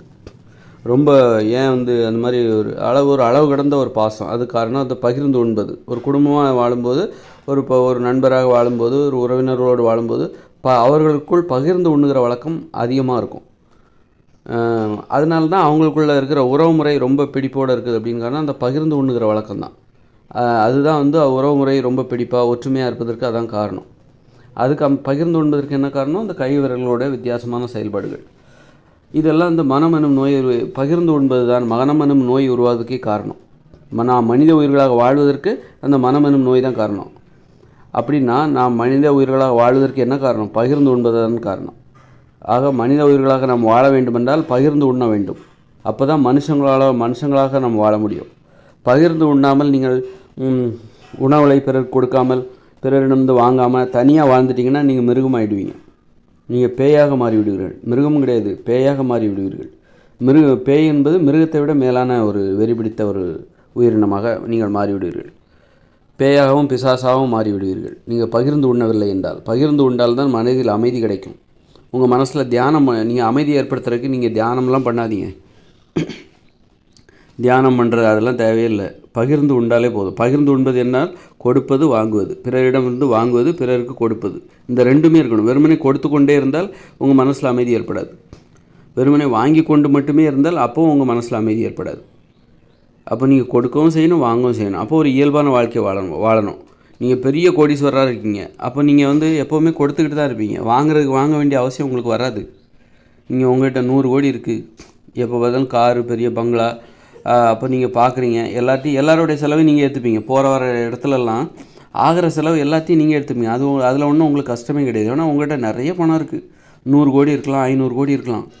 அப்படி இருக்கும்போது நீங்கள் போகிற வர இடத்துல எல்லா செலவையும் நீங்களே ஏற்றுப்பீங்க. மற்றவங்க உங்களுக்கு யாராவது வாங்கி தரணும்னு நீங்கள் எதிர்பார்க்க மாட்டீங்க. யாராவது நமக்கு ஏதாவது உணவு தர மாட்டாங்களா அப்படி நீங்கள் எதிர்பார்க்க மாட்டீங்க. யாராவது நம்முடைய நண்பர்கள் யாராவது அவங்க கையில் வச்சுருக்க உணவை நமக்கு கொடுக்க மாட்டாங்களா அப்படின்னு எதிர்பார்க்க மாட்டீங்க. யாராவது சொந்தக்காரங்க வீட்டுக்கு வந்திருக்காங்கன்னா நமக்கு ஏன் சந்தோஷம் வருதுன்னா, வரும்போது எதாவது வாங்கிட்டு வந்திருப்பாங்க. அதுதான் அவங்க அந்த உறவினர்களோட வருகை, அந்த விருந்தினர்களோட வருகையை நினச்சி நம்ம சந்தோஷப்படுறது காரணம். இப்போ நீங்கள் உங்கள் கையில் ரொம்ப பணம் இருந்துச்சு, நீங்கள் கோடிக்கணக்கான பணத்தை வச்சுருக்கீங்க. அப்படிங்கும்போது உறவினர்கள் அவங்க போய் ஏதாவது காரச்சாவு மிட்டாய் வாங்கிட்டு வந்தாங்கன்னா அது உங்களுக்கு எங்கே சந்தோஷத்தை ஏற்படுத்தும்? அதெல்லாம் உங்களுக்கு பெரிய விஷயமே கிடையாது. உங்கள்கிட்ட தான் கோடிக்கணக்கான பணம் இருக்குது. அப்போ விருந்தினர்களோட வருகையினால் அப்போ யாராவது வருவாங்க, உங்களுக்கு ஒரு உணவு தருவாங்க அப்படின்னு நீங்கள் எதிர்பார்க்கவே மாட்டீங்க. ஏன்னா பிறரிடமிருந்து நீங்கள் உணவு எதிர்பார்க்க மாட்டீங்க. ஆனால் இயல்பான மனிதர்கள் என்ன எதிர்பார்ப்பாங்கனாக்கா, ஒரு நண்பரை பார்க்கும்போது அவர் ஏதாவது கையில் உணவு வச்சுருக்காரா, அது நமக்கு தரமாட்டாரா? கையில் ஏதாவது பழம் வச்சுருக்காரா, அவர் தரமாட்டாரா? உங்கள் கையில் இருக்கிறத நீங்கள் மற்றவங்களுக்கு கொடுக்கணும்னு நினைப்பீங்க. நம்ம கையில் இப்போ 2-3 பழம் இருக்குது, ஏதாவது ஒரு பழத்தை யாராவது நம்ம நண்பர் யாராவது வந்தால் கொடுக்கலாமே அப்படின்னு நீங்கள் நினைப்பீங்க. அப்போ அவர் வாங்குகிற நிலைமையில் இருக்கணும். அவர் மிகப்பெரிய கோடீஸ்வரராக இருக்கார் அப்படின்னா உன் கையில் வாங்கி தான் அவர் சாப்பிடணுங்கிற அவசியம் இல்லை அவருக்கு. அதனால் கோடீஸ்வரராக இருக்கிறாங்கல்ல, அவங்களுக்கு வாங்குகிற வழக்கம் குறைஞ்சிரும். பெரிய கோடீஸ்வரராக இருக்கிறவங்க தினசரி வாழ்க்கையில் நீங்கள் தினம் பகிர்ந்து உண்ணணும். வாரத்தில் ஒரு நாள் பகிர்ந்து உண்ணணும் அப்படிலாம் கிடையாது. தினம் நீங்கள் மற்றவங்களுக்கு கொடுக்கணும், மற்றவங்களுக்கு வாங்கணும். அப்போ ஒரே மாதிரியான வாழ்க்கை வாழணும். எல்லோரும் ஒரே மாதிரியான வாழ்க்கை வாழும்போது தான் நீங்கள் மற்றவங்கள்ட்ட வாங்குவீங்க, மற்றவங்களுக்கு கொடுக்கவும் செய்வீங்க. நீங்கள் ரொம்ப பணக்காரங்க இருக்கீங்க, ரொம்ப கோடீஸ்வரராக இருக்கீங்க, உங்கள்கிட்ட 1000 கோடி இருக்குது, 100 கோடி இருக்குது அப்படின்னா நீங்கள் போகிற வர இடத்துல எல்லா செலவையும் நீங்களே ஏற்றுப்பீங்க. அதுக்குன்னு ஒரு ஆளை போட்டுருவீங்க. நீங்கள் போகிற வர இடத்துல என்ன சாப்பாடு செலவாகுது, நீங்கள் அது எல்லாத்தையும் நீயே பார்த்துக்கப்பா, நீயே கொடுத்துரு. ஏன்னா அது ஒரு பெரிய செலவே கிடையாது. ஏன்னா உன்ட்ட இருக்குது, கோடிக்கணக்கான பணம் இருக்குது. அதனால் அப்போ மற்றவங்ககிட்ட வாங்கணுங்கிற எண்ணங்கிற எப்போ வரும் தெரியுமா? நீங்கள் உங்கள்கிட்ட பணம் கம்மியாக இருக்கணும் அல்லது அளவாக இருக்கணும். அப்போ தான் மற்றவங்ககிட்ட வாங்கணுங்கிற எண்ணமே வரும். உங்கள்கிட்ட நிறைய பணம் வந்துச்சுன்னா நீங்கள் மற்றவங்க கொடுத்துக்கிட்டே இருப்பீங்க, உங்களுக்கு மரியாதை கிடைக்கும். நீங்கள் கொடுத்துக்கிட்டே இருந்தீங்கன்னா உங்களை எல்லோரும் அப்படி மரியாதையோடு பார்ப்பாங்க, நன்றி உணர்ச்சியோடு பார்ப்பாங்க. ஆனால் இயல்பாக நீங்கள் வாழ முடியாது. மனுஷங்களோட இயல்பான உணர்ச்சியை நீங்கள் தெரிஞ்சிக்க முடியாது. உங்களுடைய அறிவு இயல்பானதாக இருக்காது, ரொம்ப மிகையான அறிவாக இருக்கும். ஏன்னா எல்லாருமே உங்களுக்கு விசுவாசமாக மாறுறாங்க. நல்லவங்க கெட்டவங்களை நீங்கள் பார்க்கவே மாட்டீங்க. விரோதிகளை பக்கத்தில் பார்க்கவே மாட்டீங்க. எல்லோரும் உங்களை சுற்றி இருக்கிற எல்லோரும் உங்களுக்கு விசுவாசமாக இருப்பாங்க. ஏன்னா நீங்கள் மற்றவங்க எல்லாத்துக்கும் கொடுத்துக்கிட்டே இருக்கீங்க. இப்போது உங்கள் உறவினர்களை எல்லாரையும் நீங்கள் வந்து உங்களுக்கு ஆதரவானவர்களாக மாற்றணும் அப்படின்னா, உறவினர்களை உங்களுக்கு எதிரிகளே இல்லைன்னாக்கா, நீங்கள் உங்கள் உறவினர்களுக்கு நிறைய பணம் கொடுத்துட்டாலே போதும். அவங்க கடன் கேட்கும்போது நீங்கள் கொடுத்துடணும். கொடுத்த கடனை கேட்கக்கூடாது.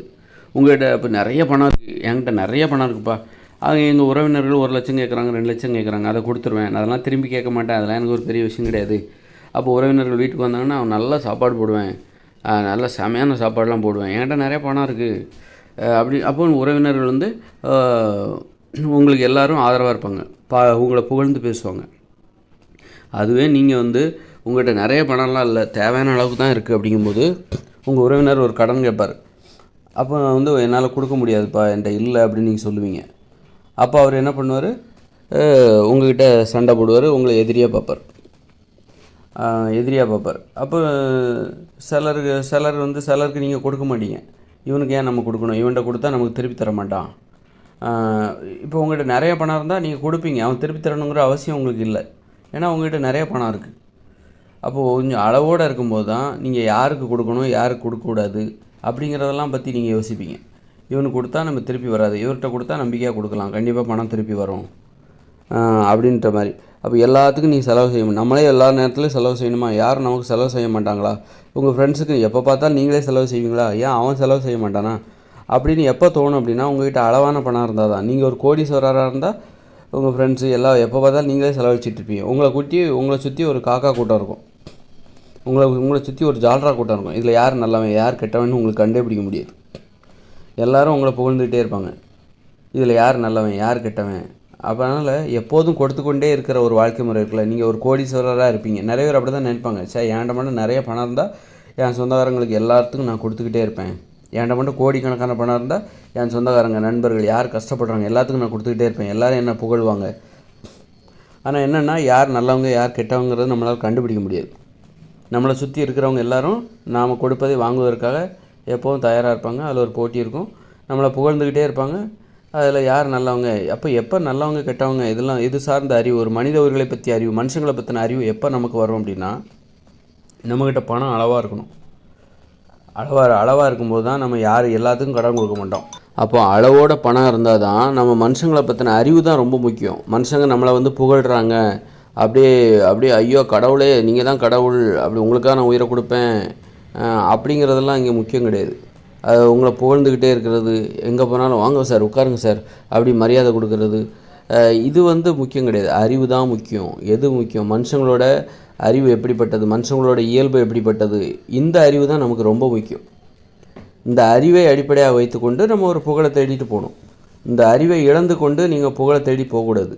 மனுஷங்களோட அறிவு, நல்லவங்க கெட்டவங்க, யார் நல்லவங்க யார் கெட்டவங்க, யார் நமக்கு நல்லது நினைப்பா யார் நமக்கு கெட்டன்னு நினைப்பா, இந்த இயல்பான அறிவை வளர்த்து கொண்டே நாம் வந்து ஒரு புகழை தேடிக்கொண்டு போகணும்.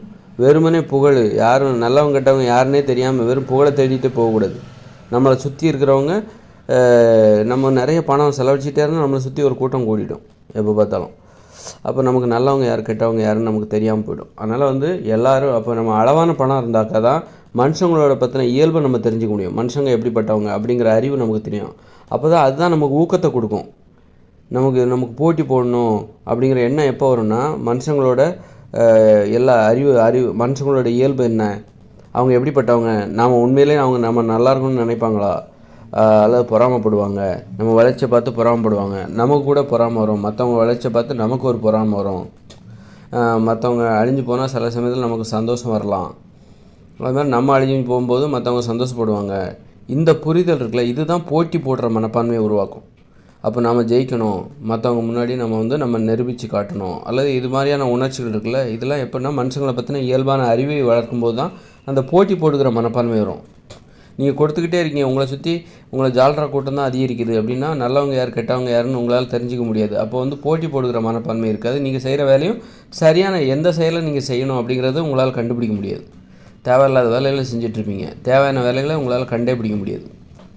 அதனால தான் மக்கள் எல்லோரும் ஒரு ரொம்ப அளவுக்கு இந்த ஏற்ற இறக்கங்களே இருக்கக்கூடாது. ஒருத்தன் பணக்காரராக இருக்கான், ஒருத்தர் பிச்சைக்காரராக இருக்கார், ஒருத்தர் ஏழையாக இருக்கார், ஒருத்தர் வறுமையில் இருக்கார், ஒருத்தர் கோடீஸ்வரராக இருக்கார், ஒருத்தர் லட்சாதிபதியாக இருக்கார். இந்த மாதிரி ஏற்றத்தாழ்வுகளே இருக்காது. எல்லா மக்களும் ஒரே மாதிரியான பொருளாதார நிலைமையில் வரணும். கொஞ்சம் முன்ன பின்னே இருக்கலாம், ஏன்னா திறமை தான் பணத்தை சம்பாதிப்பதற்கு காரணமாக திறமைகளில் ஏற்றத்தாழ்வுகள் இருக்கும். அதனால் திறமைகளில் உள்ள அந்த ஏற்றத்தாழ்வு ஒவ்வொருத்தர் சம்பாதிக்கிற பொருளாதாரத்தில் ஏற்றத்தாழ்வுகளை உருவாக்கத்தான் செய்யும். அதை நம்ம தவிர்க்க முடியாது. அதே நேரத்தில் ரொம்ப ஏற்றத்தாழ்வு இருக்கக்கூடாது. ஒருத்தர் பணக்காரராக இருக்கிறது, ஒருத்தர் பிச்சைக்காரராக இருக்கிறது, ஒருத்தர் கோடீஸ்வரராக இருக்கார். இந்த மாதிரி ஒரு ரொம்ப முரண்பட்ட ஏற்றத்தாழ்வுகளை நம்ம அனுமதிக்கக்கூடாது மனித வாழ்க்கையில். அப்போது எல்லோரும் ஒரு சின்ன சின்ன ஏற்றத்தாழ்வுகளை அனுமதிக்கலாம், ஆனால் ஒரு மாதிரி மிகப்பெரிய ஏற்றத்தாழ்வுகளை அனுமதிக்கக்கூடாது. ஒருத்தர் வள்ளலாக இருக்கார், கோடீஸ்வரராக இருக்கிறவர் வள்ளலாக இருக்கிறார், எப்போ பார்த்தாலும் மற்றவங்களுக்கு கொடுத்துக்கிட்டே இருக்கார். ஏழையாக இருக்கிறவர் மற்றவங்கள்ட்ட யாராவது நமக்கு தரமாட்டாங்களான்னு ஏங்கிக்கிட்டு இருக்கார். இந்த முரண்பட்ட மனநிலை இருக்குல்ல, அதனால் இது தேவையில்லை. அதனால் எல்லோரும் மனுஷங்களை பற்றின அறிவு எல்லாத்துக்கும் வரணும். அப்போ தான் போட்டி போடுகிற இயல்பு வரும். போட்டி போடணும், நல்ல சரியான வேலைகளை செய்ய தோணும். தேவையில்லாத வேலைகள்லாம் செய்ய தோணாது. சரியான வேலையை நம்ம தேர்ந்தெடுத்து செய்யணும்.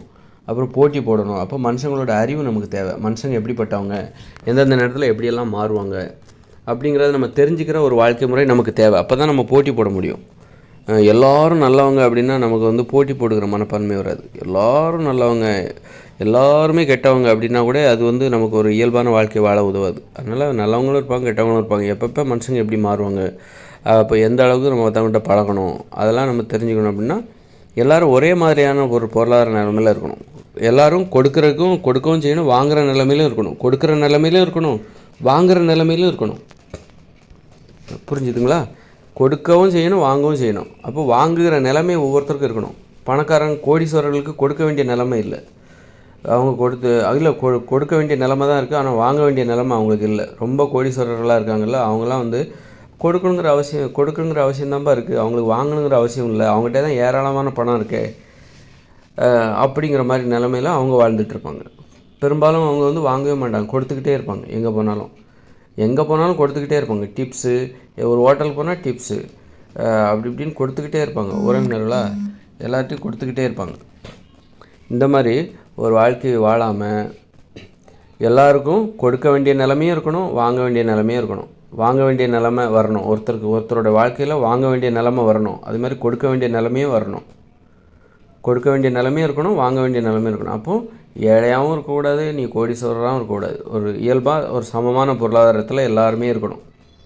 அப்போ தான் மனுஷங்களை பற்றின இயல்பான அறிவை நம்ம சம்பாதிக்க முடியும். அப்போ என்ன பண்ணணும் அப்படின்னா, எல்லாருக்கும் ஒரே மாதிரியான சம்பளத்தை கொடுத்துடலாமா? அப்போ எல்லாருக்கும் ஒரே பணம் தானே சம்பாதிப்பாங்க, எல்லார்ட்டையும் ஒரே பணம் தானே இருக்கும் அப்படின்னா அப்படி கொடுக்க முடியாது. ஏன்னா திறமைகளில் ஏற்றத்தாழ்வுகள் தற்போதுள்ள இயந்திர அறிவியல் உலகில் தேவைப்படுகிறது. ஒரு மருத்துவமனை இருக்குன்னா அங்கே ஒரு மருத்துவர் இருப்பார், செவிலியர் இருப்பார், துப்புரவு பணியாளர் இருப்பாங்க. இவங்க எல்லாம் சேர்ந்தது தான் ஒரு மருத்துவமனை. அப்போ எல்லாத்துக்கும் ஒரே சம்பளத்தை கொடுக்க முடியாது. மருத்துவர் என்பது அவரவர் விருப்பம் தான், அவரவர் செய்கிற வேலை. இங்கே யாரும் நீ துப்புரவு பணியாளர் தான் இருக்கணும், நீ செவிலியர் தான் இருக்கணும், நீ டாக்டராக கூடாதுன்னு யாரும் கட்டாயப்படுத்தலை. உனக்கு திறமை இருந்தால் நீ டாக்டராக படிச்சுக்கோ, அதுதான் சொல்கிறாங்க. அதனால் ஒரு மருத்துவமனைன்னா அங்கே டாக்டரும் இருப்பாங்க, செவிலியரும் இருப்பாங்க, துப்புரவு பணியாளரும் இருப்பாங்க. நீ துப்புரவு பணியாளராக இருக்கணும்னா அது உன்னுடைய விருப்பம்தான்.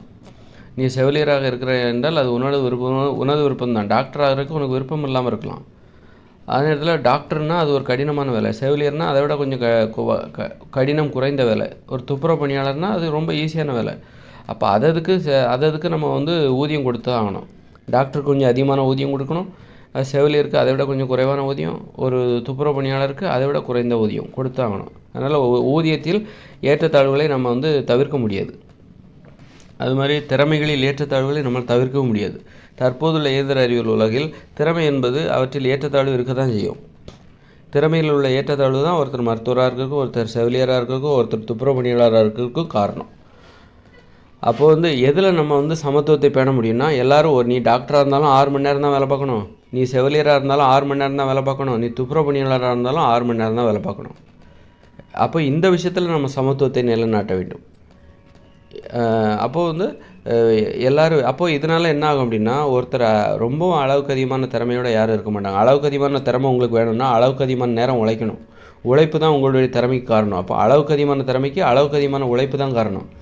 அப்போ அளவுக்கு அதிகமாக யாரையும் உழைக்க, சிலர் 8 மணி நேரம் போதும்னு நினச்சிட்டு உழைச்சிட்டு விட்டுறாங்க. சிலர் பார்த்தா 10, 12 மணி நேரம், 14 மணி நேரம் உழைக்கிறாங்க.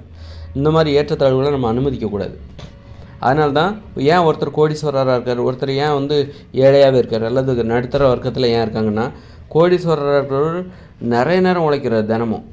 18 மணி நேரம் உழைச்சிக்கிட்டே இருக்கார். விழித்திருக்கிற நேரம் முழுவதும் அவர் பணம் சம்பாதிப்பதை பற்றியே சிந்திக்கிறார், செயல்படுகிறார். அதனால தான் அவர் கோடீஸ்வரர் இருக்கார். இல்லை எனக்கு 10,000 மட்டுமே, அவர் 8 மணி நேரம் மட்டும் தான் உழைக்கிறார். அதனால தான் அவர் 10,000 சம்பாதிக்கிறார். அவர் ஒரு 18 மணி நேரம் உழைச்சிருந்தாருன்னா அவரும் கோடீஸ்வரர் ஆயிருப்பாரா அப்படின்னு நீங்கள் கேட்கலாம். கோடீஸ்வரர் ஆயிருக்க மாட்டார். அவருடைய மாத வருமானம் ஒரு 20,000லேருந்து 30,000த்துக்குள்ளேயோ மாறும். 20,000மோ 30,000மாகவோ அது மாறும். கோடீஸ்வரராக கூட ஆகலாம், லட்சாதிபதியாக கூட ஆகலாம். ஆக உழைக்கின்ற நேரத்தை அதிகப்படுத்தினா தான் நீங்கள் பணத்தை அதிகமாக சம்பாதிக்க முடியும். நான் இவ்வளோ நேரம் தான் 8 மணி நேரம் தான் வேலை பார்ப்பேன், ஆனால் நான் கோடீஸ்வரர் ஆகிடணும்னா கண்டிப்பாக ஆக முடியாது. அதனால் உழைக்கின்ற நேரம், அப்போது இந்த ஏற்றத்தாழ்வுகளை நம்ம அனுமதிக்கக்கூடாது. ஏழை, பணக்காரன், கோடீஸ்வரன், இந்த ஏற்றத்தாழ்வுகள் ரொம்ப அது இருக்க தான் செய்யும். ஏன்னா திறமையில் ஏற்றத்தாழ்வுகளை தவிர்க்க முடியாது எனும்போது திறமைகளுக்கு தகுந்த ஊதியம் கொடுக்கும்போது ஊதியத்தில் ஏற்றத்தாழ்வுகள் இருக்கும். ஆனால் அது ரொம்பவும் அதிகமாக இருக்கக்கூடாது. ஒருத்தர் 10,000 வாங்குறாரு, ஒருத்தர் கோடி வாங்குறாரு. இந்த மாதிரி ரொம்பவும் அதிகமாக இருக்கக்கூடாது. அப்போ கொஞ்சம் ஒருத்தர் 10,000 வாங்கினார்னா இன்னொருத்தர் 20,000 வாங்கட்டும், அல்லது 15,000 வாங்கட்டும், அவ்வளோதான். அதுக்கு மேலே வாங்கிட்டு இருக்கக்கூடாது. ஒருத்தர் 10,000 வாங்குறாரு, ஒருத்தர் பார்த்தா 1,00,000, அந்த மாதிரிலாம் ரொம்பவும் முரணான ஏற்றத்தாழ்வுகளை அனுமதிக்கக்கூடாது. ஒரு குறைவான ஏற்றத்தாழ்வுகளை தான் அனுமதிக்கணும். ஒரு 10,000 வாங்குறாரா இன்னொருத்தர் 15,000 வாங்குறாரா இன்னொருத்தர் 20,000, அதோடு நிறுத்திக்கணும். அந்த 20-30,000த்துக்குள்ளே தான் எல்லோருடைய வருமானமும் இருக்கணும். அப்படின்னா என்ன பண்ணணும் அப்படின்னா, திறமைகளை அளவுக்கு அதிகமாக வளர்த்துக்கொள்ள அனுமதிக்கக்கூடாது.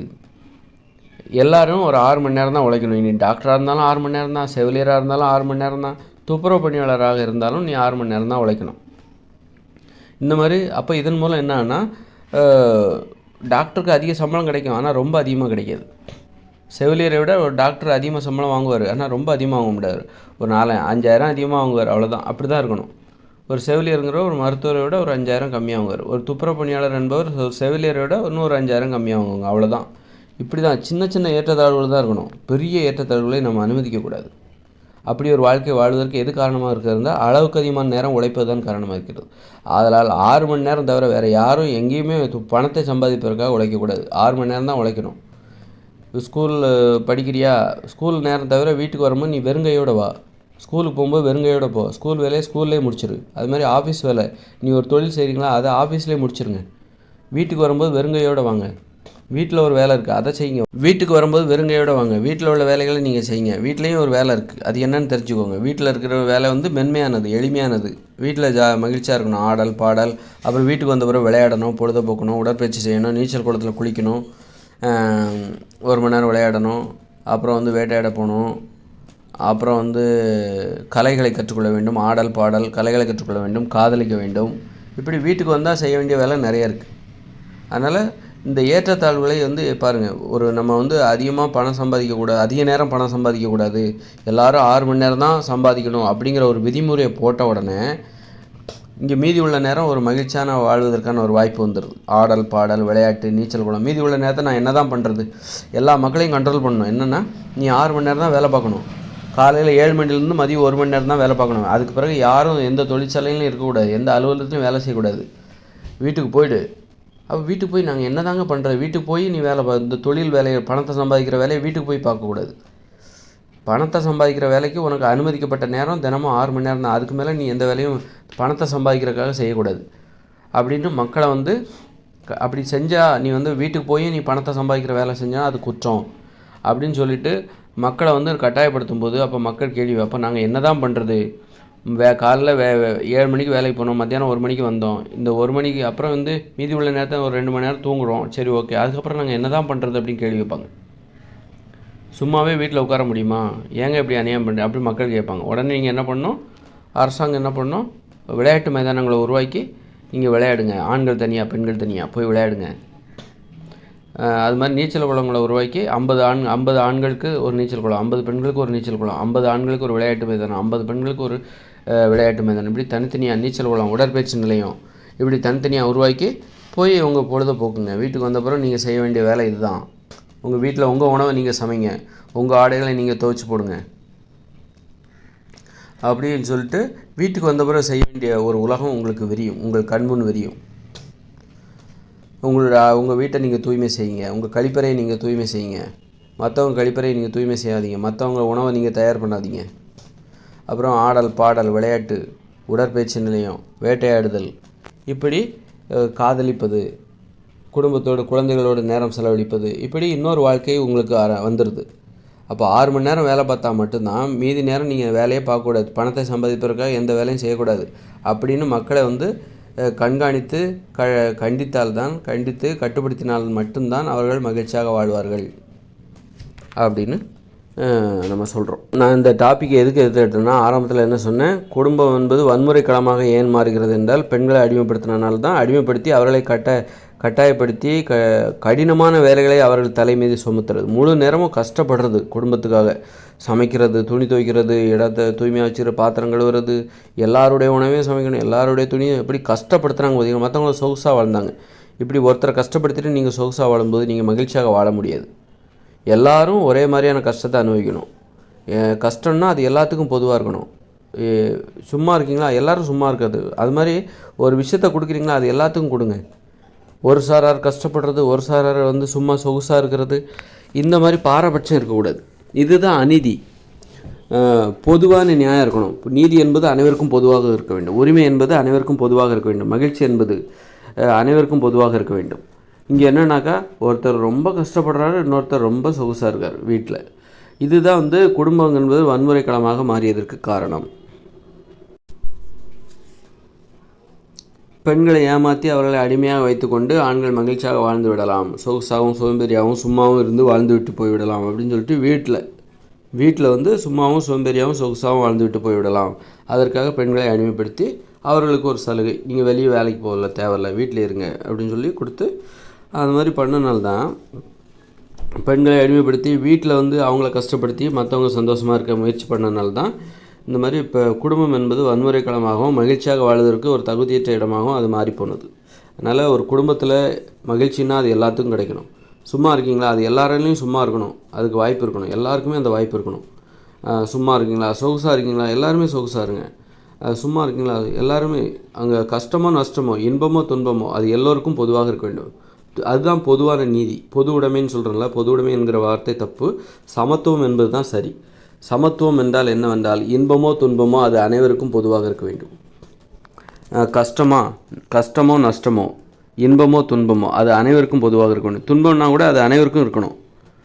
துன்பம் என்னை மட்டும் துன்பப்படுத்துங்க, அவங்கள விட்டுருங்க, அப்படி கிடையாது. அப்போ துன்பம்னாலும் அது அனைவருக்கும் பொதுவாக இருக்கணும்.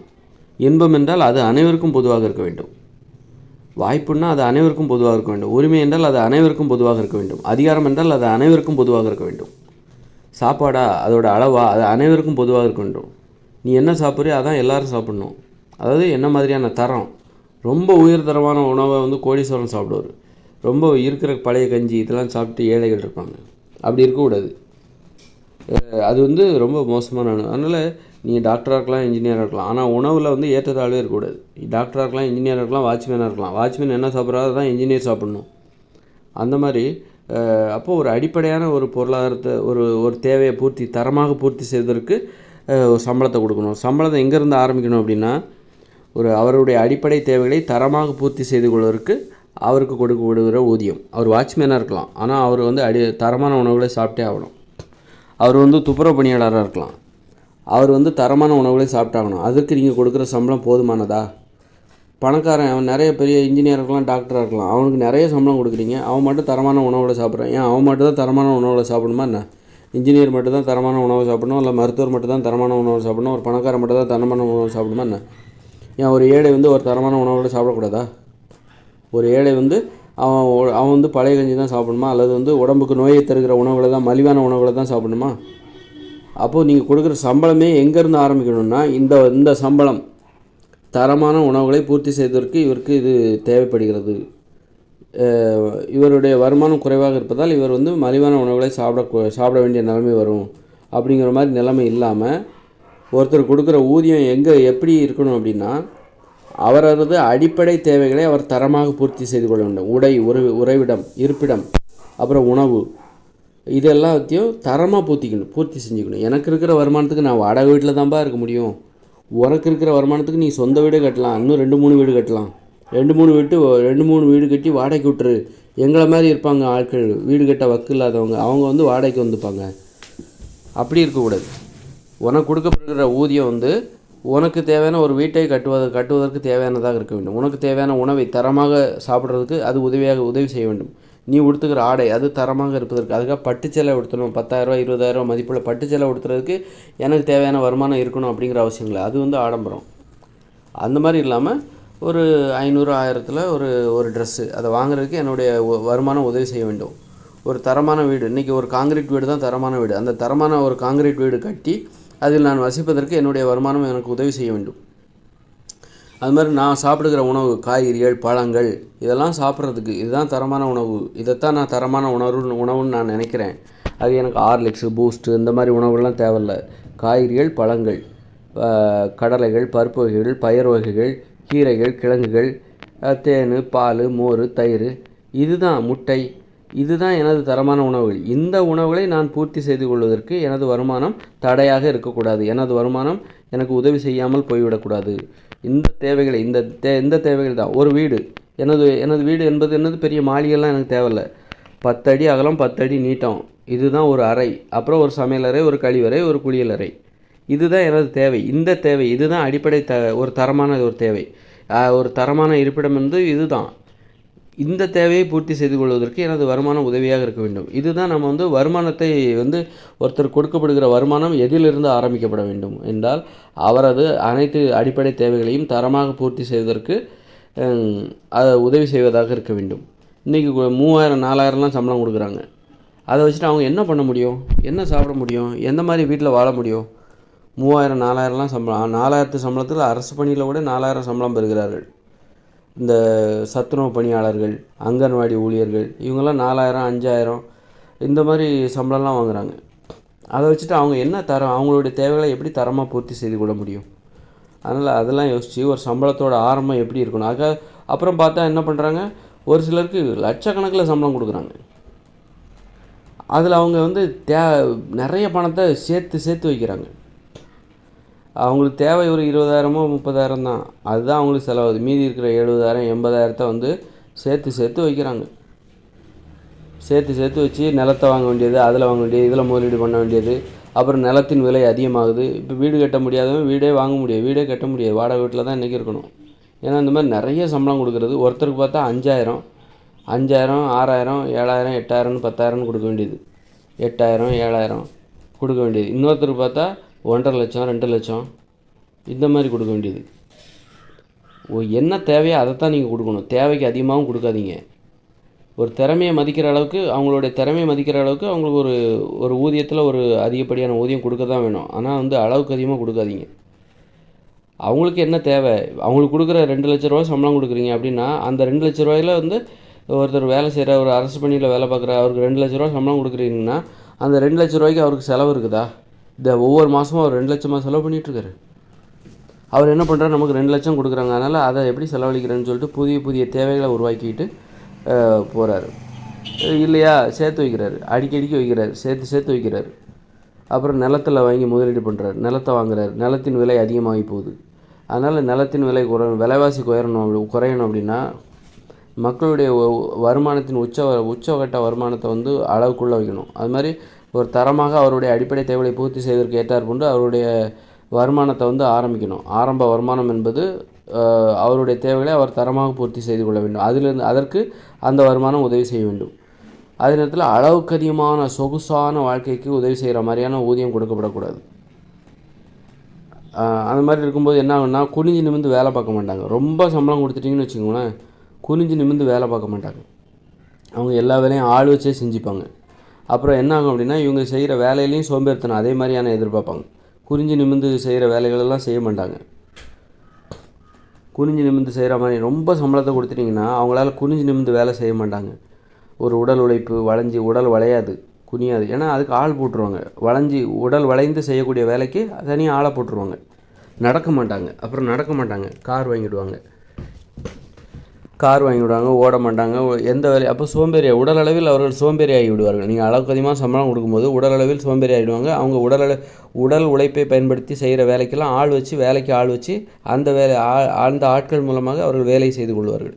அதனால் அளவுக்கு அதிகமாக நீங்கள் பணம் கொடுக்கறது உடல் உழைப்பு இல்லாமல் செய்துவிடும். உடல் உழைப்பை கேவலமாக நினைக்க வைக்கும். நடக்கிறத கூட கூச்சப்படுவாங்க, ஓடுறதுக்கு கூச்சப்படுவாங்க, குறிஞ்சி நிமிர்ந்து வேலை செய்கிற குனிவதற்கு கூட குத்த வைப்பதற்கு கூட கூச்சப்படுவார்கள். குத்த வைப்பதற்கு கூட கூச்சப்படுவாங்க. குத்த வச்சு எழும்பணும், குனியணும், நிமிரணும், வளையணும், இதுக்கெல்லாம் கூச்சப்படுவாங்க, தயங்குவாங்க, கஷ்டமாக நினைவு. அதனால் அளவுக்கு அதிகமாக ஒரு சம்பளம் நீங்கள் கொடுக்குறீங்க அப்படின்னா அந்த சம்பளம் அவர்களது இயல்பான வாழ்க்கை முறையை பாதிக்கக்கூடாது. ஒரு மிகையான ஒரு வாழ்க்கையை வாழ அனுமதிக்கக்கூடாது. ஒரு சொகுசான பிறரை அடிமைப்படுத்தி வாழ்கிற வாழ்க்கை. நிறைய பணம் கொடுக்கும்போது 4 பேரை வேலைக்கு வச்சுட்டு நான் வீட்டு வேலைக்கு ஆள் வச்சுட்டு அவர்களை அடிமைப்படுத்தி வேலை வாங்கிடுவாங்க. அதனால் அந்த மாதிரி நிறைய சம்பளம் கொடுக்கக்கூடாது, ரொம்ப கம்மியாகவும் கொடுக்கக்கூடாது. அப்போ தான் மக்கள் அனைவரும் ஒருத்தர் புரிஞ்சுப்பாங்க. மனிதர்களை பற்றின மனுஷங்களை பற்றின அறிவு அப்போ தான் எல்லாருக்கும் சமமாக கிடைக்கும். எல்லாரும் ஒரு பொருளாதாரத்தில் கொஞ்சம் சின்ன சின்ன ஏற்றத்தாழ்வுகளை தான் அனுமதிக்கணும், ரொம்ப ஏற்றத்தாழ்வுகளை அனுமதிக்கக்கூடாது. ரொம்ப பணம் வந்துச்சுன்னா அவங்க மற்றவங்ககிட்ட தனது பணத்திற்கு இணையானவர்களோடு தான் பழகுவாங்க, பேசுவாங்க. தன்னை விட குறைவாக வருமானம் வாங்குறவங்கள பார்த்தா இளக்காரமாக பார்ப்பாங்க. நம்முடைய தகுதிக்கு குறைவான ஆட்கள், இவங்ககிட்டலாம் பழகக்கூடாது, இவங்ககிட்ட ஒரு ரொம்ப பேசுவது பழகுவது என்பது நமது தகுதிக்கு குறைவானது அப்படின்னு நினைப்பாங்க. அதனால் சின்ன சின்ன உறவுமுறையை ரொம்ப பாதிக்கும். ரொம்ப அதிகமாக பணம் கொடுக்கறது, ரொம்ப குறைவாக சம்பளம் கொடுக்கறது, ரொம்பவும் அதிகமாக சம்பளம் கொடுக்கறது, இந்த மாதிரி ரொம்ப முரணான வேறுபாடுகள் இருக்குல்ல, இது மனித உறவுமுறையை பாதிக்கும். மனித உயிர்களுக்கிடையே வேற்றுமையை தான் அதிகப்படுத்தும், ஒற்றுமையை அதிகரிக்காது. ஒற்றுமைங்கிறது எப்போ வரும்னா எல்லாருக்கும் ஒரு சின்ன சின்ன ஏற்றத்தாழ்வு. நீ 10,000 வாங்குறியா, நான் 11,000 வாங்குகிறேன். அப்போ எனக்கு உன் மேலே பெருசாக பொறாமல் வருது. ஓகே பரவாயில்ல. ஆனால் நீ 10,000 வாங்கும்போது அல்லது நான் 10,000 வாங்கும்போது நீ 40,000 50,000ன்னு வாங்கினேன்னா கண்டிப்பாக உன் மேலே எனக்கு பொறாமல் வரும். உன் கூட என்னால் சகஜமாக பழக முடியாது, நீயும் என்கிட்ட பழகணும்னு நான் நினைக்க மாட்டேன், விரும்ப மாட்டேன். வேறு யாராவது 50,000 சம்பாதிக்கிறவங்கள பார்த்து அவங்களுடைய நட்பு உறவுமுறை உனக்கு தேவைன்னு சொல்லிட்டு அவங்கள நோக்கி போவேன். இதனால் வேற்றுமைகள் தான் அதிகரிக்கும். இந்த மாதிரி பணத்தில் சம்பளத்தில் ஏற்றத்தாழ்வுகள் அதிகமாக இருந்தால் வேற்றுமைகள் தான் அதிகரிக்கும், ஒற்றுமை வராது, உறவுமுறை ஏற்படாது, அன்பு பாசம் குறைஞ்சி போயிடும். அதனால் ரொம்ப பணத்தை ரொம்ப மதிப்பு கொடுக்குறோம், அவர் நிறையா படிச்சிருக்காரு, அதனால் அவங்க திறமையை மதிக்கணும் அப்படிங்கிற, அவங்கள குளிர்விக்கணும் அப்படின்னு சொல்லிட்டு ஏகப்பட்ட சம்பளத்தை கொடுத்துக்கிட்டே இருக்குது. இன்னொருத்தவங்களை பார்த்தா அவங்க கஷ்டப்படுவாங்க, 4,000 5,000 8,000 10,000 சம்பளம் வாங்குவாங்க. அப்போ அந்த மாதிரி ஒரு நிலைமை. இதெல்லாம் இப்போ இவங்க 2 பேரும் எப்படி சமமாக பழக முடியும்? இவங்க எப்படி சமமாக பழகுவார்கள்? சமத்துவம் என்பது எப்படி ஏற்படும்? அதனால் நம்ம சமத்துவத்தை நிலைநாட்டுவதற்கு என்னென்ன பண்ணணுமோ அதைத்தான் பண்ணணும். ஆனால் தற்போதுள்ள இயந்திர அறிவியல் உலகில் சமத்துவம் என்பது கண்டிப்பாக அது கொஞ்சம் வாய்ப்பு இல்லை. திறமைகளில் ஏற்றத்தாழ்வுகள் நிறைந்த உலகம் இது. Doctor, engineer, watchman, peon, clerk, இந்த மாதிரி திறமைகளில் ஏற்றத்தாழ்வு இருக்கும். அதனால் வருமானத்திலும் ஏற்றத்தாழ்வுகள் இருக்கும், அது தவிர்க்க முடியாது. அப்படி இருக்கும்போது அதையே நாம் தவிர்க்க முடியாத ஒரு விஷயத்துக்கு போயிட்டு நாம் ஏன் சப்போர்ட் பண்ணணும்? எது இங்கே சாத்தியம் இல்லையோ, சமத்துவம் என்பது தான் இங்கே சாத்தியம் இல்லை. இயந்திர அறிவியல் உலகில் சமத்துவத்தை கடைபிடிப்பது தான் இங்கே சாத்தியம் கிடையாது. அப்படி இருக்கும்போது நம்ம சமத்துவத்தை நிலைநாட்ட தான் போராடணுமே தவிர வேற்றுமையை கொண்டாடுவதற்காக நம்ம முயற்சி செய்யக்கூடாது. ஏன்னா நீ வேற்றுமையை நீ கொண்டாடவில்லை என்றால் கூட இங்கே வேற்றுமை தான் நிலவும், அதை நீ காப்பாற்றாத, வேற்றுமையை நீ காப்பாற்றாத. நீ இயந்திர அறிவியல் உலகில் வேற்றுமையை காப்பாற்றுவதற்காக நீ முயற்சி செய்யாத. நீ முயற்சி செய்தாலும் செய்யலைனாலும் வேற்றுமை இங்கே உயிரோடு தான் இருக்கும். இயந்திர அறிவியல் உலகம் இருக்கிற வரைக்கும் வேற்றுமைகள், பாரபட்சங்கள், ஏற்றத்தாழ்வுகள், வேறுபாடுகள் இது இங்கே இருக்க தான் செய்யும், அதை ஒழிக்கவே முடியாது. ஆனால் எது இங்கே கஷ்டம் அப்படின்னா சமத்துவம் தான் கஷ்டம், சமத்துவத்தை நிலைநாட்டுவது தான் கஷ்டம். அப்போ அதில் தான் நீ உன்னுடைய கவனம் இருக்கணுமே தவிர போகிற போக்கில் ஒரு ஆற்று தண்ணி போகுது அது மேலே நீ உட்கார்ந்தா அது ஒன்றை எடுத்துக்கிட்டு போக தான் செய்யும். அதனால் எதிர்நீச்சல் போடணும். எதிர்நீச்சல் போட்டு எது இங்கே கஷ்டமோ, எது இங்கே சாத்தியம் இல்லையோ அதைத்தான் நீ நிலைநாட்டணும். அதை விட்டு போட்டு வேற்றுமைகளை போயிட்டு நீ ஊக்குவிச்சுக்கிட்டு இருந்தனா, நீ ஊக்குவிக்கலைன்னா கூட வேற்றுமை இங்கே இருக்க தான் செய்யும். இயந்திர அறிவியல் உலகம் இருக்கிற வரைக்கும் இங்கே வேற்றுமைகள் இருக்க தான் செய்யும். அதனால் சமத்துவம் தான் இங்கே அரிதான விஷயம், சமத்துவத்தை இங்கே நிலைநாட்டுவது தான் கடினமான விஷயம். அதனால் சமத்துவத்தின் மீது சமத்துவத்தை எப்படியெல்லாம் உருவாக்க வேண்டும், எந்த இடத்துல சமத்துவத்தை உருவாக்க முடியாது, அங்கே நீ என்னதான் முயன்றாலும் அங்கே சமத்துவத்தை உருவாக்க முடியாது. அதே நேரத்தில் அங்கே ஏற்றத்தாழ்வுகளை குறைக்கலாம்ல, ஏற்றத்தாழ்வுகளை கொஞ்சம் குறைக்கலாம்ல. ஒருத்தர் 10,000 சம்பளம் வாங்குறாரு, இன்னொருத்தர் 2 லட்சம் வாங்குறாரு, 1.5 லட்சம் வாங்குறாரு. இந்த ஏற்றத்தாழ்வுகளை குறைக்கலாம்ல. ஒருத்தர் 10,000 வாங்கினார்னா அவருக்கு ஒரு 20,000 சம்பளம் கொடுங்க. அப்போ ஒருத்தர் 2 லட்சம் வாங்குறாருல, அதில் 1.5 லட்சம் வாங்குறாருல, அவரோட சம்பளத்தை குறைச்சி ஒரு 40,000 குறைங்க. இப்போ கொஞ்சம் நெருங்கி வராங்களே, இப்போ 10,000 வாங்கினவர் இப்போ 20,000 வாங்குறாரு. 2 லட்சம் அதில் 1,5 லட்சம் வாங்கினவங்க இப்போ 40,000 வாங்குறாங்க. இப்போ கொஞ்சம் நெருங்கி வந்துட்டாங்கல்ல. அப்போ உறவு முறை இப்போ கொஞ்சம் உறவு முறைக்கான வாய்ப்பு அதிகமாகுதுல்ல. அதே நேரத்தில் சமத்துவத்தை ஏற்படுத்த முடியாது தான் இந்த இடத்துல. 2 பேருக்குமே 20,000 அல்லது 30,000 கொடுக்க முடியாது. 10,000 வாங்கினவருக்கு நீங்கள் 20,000 கொடுத்தீங்க. 1,5 லட்சம் வாங்கினவங்களுக்கு நீங்கள் வந்து 40,000 வரைக்கும் குறைச்சிட்டிங்க. அதே நேரத்தில் 1,5 லட்சம் வாங்கினவருக்கும் 20,000, 10,000 வாங்கினவருக்கும் 20,000 கொடுக்க முடியாது. ஏன்னா திறமைக்கு தான் நீங்கள் வந்து சம்பளம். திறமை எல்லாத்துக்கும் 2 பேத்துக்கும் ஒரே மாதிரியான திறமை இங்கே இல்லை. அதே நேரத்தில் வந்து அந்த திறமையை வந்து ரொம்பவும் மிகைப்படுத்தக்கூடாது. நான் உன்னை விட நீ என்னை விட கீழானவன், நான் உன்னை விட ரொம்ப மேலானவன், நான் 1,5 லட்சம், நீ 10,000 தான், அந்த மாதிரி இழிவுபடுத்தக்கூடாது. ஒருத்தரோட அந்த தகுதி வந்து குறைஞ்சிருக்கு அப்படிங்கிறதுனால திறமை என்பது குறைவாக இருக்கிறது என்பதால் நீங்கள் அவர்களை இழிவுபடுத்தக்கூடாது. உனக்கு திறமை இல்லை, நீ வறுமையிலே இருந்து சாவு, இவருக்கு ரொம்ப திறமை இருக்குது, இவர் சொகுசாக வாழ தகுதியானவர் அப்படின்னு தூக்கி உச்சாணி கும்பல வைக்கக்கூடாது. அதுதான் வந்து இந்த சாதிய மனப்பான்மையோடு அப்படி தான் உருவாச்சுது. ரொம்ப ரொம்ப திறமை குறைவானவர்களை வந்து தாழ்த்தப்பட்டவர்கள், எளிமையாக வாழ்கிறவர்களை தாழ்த்தப்பட்டவர்கள், இவர்கள் வந்து குறைவான ஜாதியினர் அப்படின்னு. அப்புறம் ரொம்ப நிறைய பணம் சம்பாதிக்க வாய்ப்பு வசதி உள்ளவங்க, திறமை அதிகமாக இருக்கிறவங்க உயர்த்தப்பட்ட சாதியினர், குறைவாக சம்பாதிக்கிறவங்க இழிவானவங்க, மதிப்பு மரியாதைக்கு தகுதியானவங்க கிடையாது, நிறைய சம்பாதிக்கிறவங்க தான் இங்கே ரொம்ப பெரிய ஆள், அவங்க கடவுள் போன்றவர்கள் அப்படிங்கிற மாதிரி. அதனால் திறமைங்கிறது அவரவருடைய விருப்பம். நான் வந்து வாட்ச்மேனாக இருக்கேன்னா எனக்கு அது போதும், எனக்கு அதுதான் பிடிச்சிருக்கு. அதுக்காக நீ என்ன அவமானப்படுத்துவியா? நான் துப்புரவு பணியாளராக இருக்கேன்னா எனக்கு செவிலியராக ஆகணுங்கிற ஆசை இல்லை, எனக்கு டாக்டர் ஆகணுங்கிற ஆசை இல்லை, எனக்கு இந்த வேலையே போதுமானது அப்படின்னு நான் நினைக்கிறேன். அதனால தான் இந்த வேலை செய்கிறேன். அப்படின்னா அதுக்காக நீ என்ன அவமானமாக நினைப்பியா? அப்படி கிடையாது. அதனால் எல்லாரையும் நீ மதிக்கணும். ஏன்னா எல்லாருமே தேவைப்படுறாங்க. அதுக்காக நீ துப்புரவு பணியாளரை நீ கேவலம்னு நினைக்கிற அப்படின்னா துப்புரவு பணியாளர் இல்லாமல் நீ இருக்க முடியுமா, வாழ முடியுமா இந்த இயந்திர அறிவியல் உலகில்? டாக்டர் எவ்வளோ முக்கியமோ அது மாதிரி செவிலியரும் முக்கியம், துப்புரவு பணியாளரும் முக்கியம். ஒரு மருத்துவமனைக்கு எல்லாருமே இங்கே முக்கியம், எல்லாருமே தேவைப்படுறாங்க. அப்படிங்கும்போது எல்லாருக்கும் ஒரு மதிப்பு கொடுக்கணும்ல, ஒரு அடிப்படை மரியாதை கொடுக்கணும்ல. அப்போ எல்லாருமே இப்போ நாங்கள் என்ன தேவையில்லாத ஆட்களா? துப்புரவு பணியாளர் இல்லாமல் நீ வந்து இருந்துட முடியுமா? அப்போ தேவையில்லையா? அவங்க துப்புரவு சுத்தமாக வச்சுக்க வேண்டாமா? அதுக்கு ஒரு ஆள் தேவை இல்லையா? அப்போ எல்லோரும் கண்டிப்பாக தேவையில்ல. இல்லை நாங்கள் இல்லாமல் நீ இல்லை அப்படிங்கிற மாதிரி தானே இருக்குது. அப்படி இருக்கும்போது ஒரு அடிப்படையான ஒரு மரியாதை கொடுக்கணுமா இல்லையா? எங்களுக்கு திறமை குறைவாக இருக்கணும்னா எங்களை நீங்கள் இழிவுபடுத்தலாமா? எப்படி இழிவுபடுத்தலாம்? திறமை குறைவாக இருந்தால் அது இழிவான விஷயமா? அது என்னுடைய விருப்பம். இந்த திறமை எனக்கு போதும்னு நான் நினைக்கிறேன். எந்தவித திறமையும் இல்லாமல் இருந்தால் தான் அது இழிவான விஷயம். குறைவான திறமைங்கிறது இழிவான விஷயம் கிடையாது. எனக்கு எந்த திறமையுமே இல்லை அப்படின்னா அது இழிவான விஷயமாக பார்க்கலாம். அதனால் வந்து திறமையை வச்சு திறமை குறைவாக இருக்கிறது என்பதற்காக அவர்களை இழிவுபடுத்தாதே.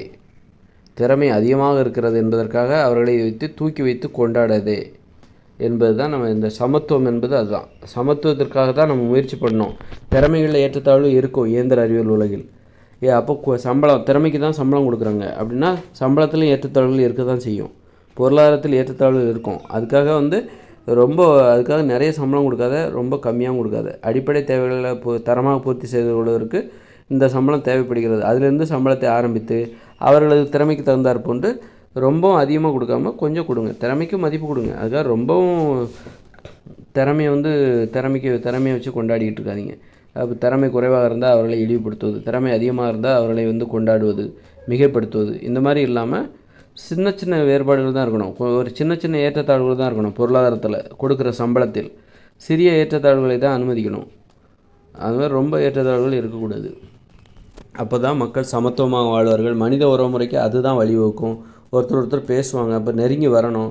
பழகுவதற்கு நிறைய இடைவெளி குறைவாக இருக்க வேண்டும். நீங்கள் ஒருத்தருக்கு 5,000 10,000 சம்பளம் கொடுத்துட்டு ஒருத்தருக்கு 1,5 லட்சம் கொடுத்தீங்கன்னா இவர் இங்கே இருப்பார், அவர் அங்கே இருப்பார். 2 பேருமே பார்த்துக்கவே முடியாது, பேசிக்கவே முடியாது, பேசவும் விரும்ப மாட்டாங்க. அப்போ இவரை கொஞ்சமாச்சும் நெருங்க வைக்கணும். இவருக்கு இப்போ 5,000 கொடுக்குறவங்களுக்கு 20,000 கொடுங்க, 1,5 லட்சம் கொடுக்குறவங்களுக்கு 40,000 கொடுங்க. இப்போ கொஞ்சம் நெருங்கிடுவாங்க. நெருங்கி உறவு முறைக்கு வாய்ப்பு இருக்கும். அதனால் உறவு முறையை வந்து இங்கே தற்போதுள்ள இயந்திர அறிவியல் உலகில் சமத்துவம் என்பது சாத்தியமில்லை. அது மாதிரி உறவு முறை என்பதும் சாத்தியமில்லை. அப்படிங்கும்போது அதை ஏற்படுத்துவதற்கு நம்ம என்னென்னலாம் பண்ணணுமோ அதைத்தான் பண்ணணும். எது இங்கே வந்து அரிதானதோ, சாத்தியம் குறைவாக இருக்கிறதோ அதை நம்ம வந்து அதிகப்படுத்தணும். அதுக்கு நம்ம என்ன பண்ணணுமோ அதைத்தான் பண்ணணும். உறவு முறைக்கு நம்ம என்ன பண்ணணும், ஒற்றுமைக்கு என்ன பண்ணணும், சமத்துவத்திற்கு நம்ம என்ன பண்ணணும், அதுதான் இங்கே அரிதான விஷயம். அதைத்தான் நம்ம வந்து ஏற்படுத்த முயற்சிக்கணும். வேற்றுமை என்பது நீ முயற்சி பண்ணாலும் பண்ணலனாலும் இங்கே வேற்றுமை இருக்கும், ஏற்றத்தாழ்வுகள் இருக்கும், பாரபட்சங்கள் இருக்கும்.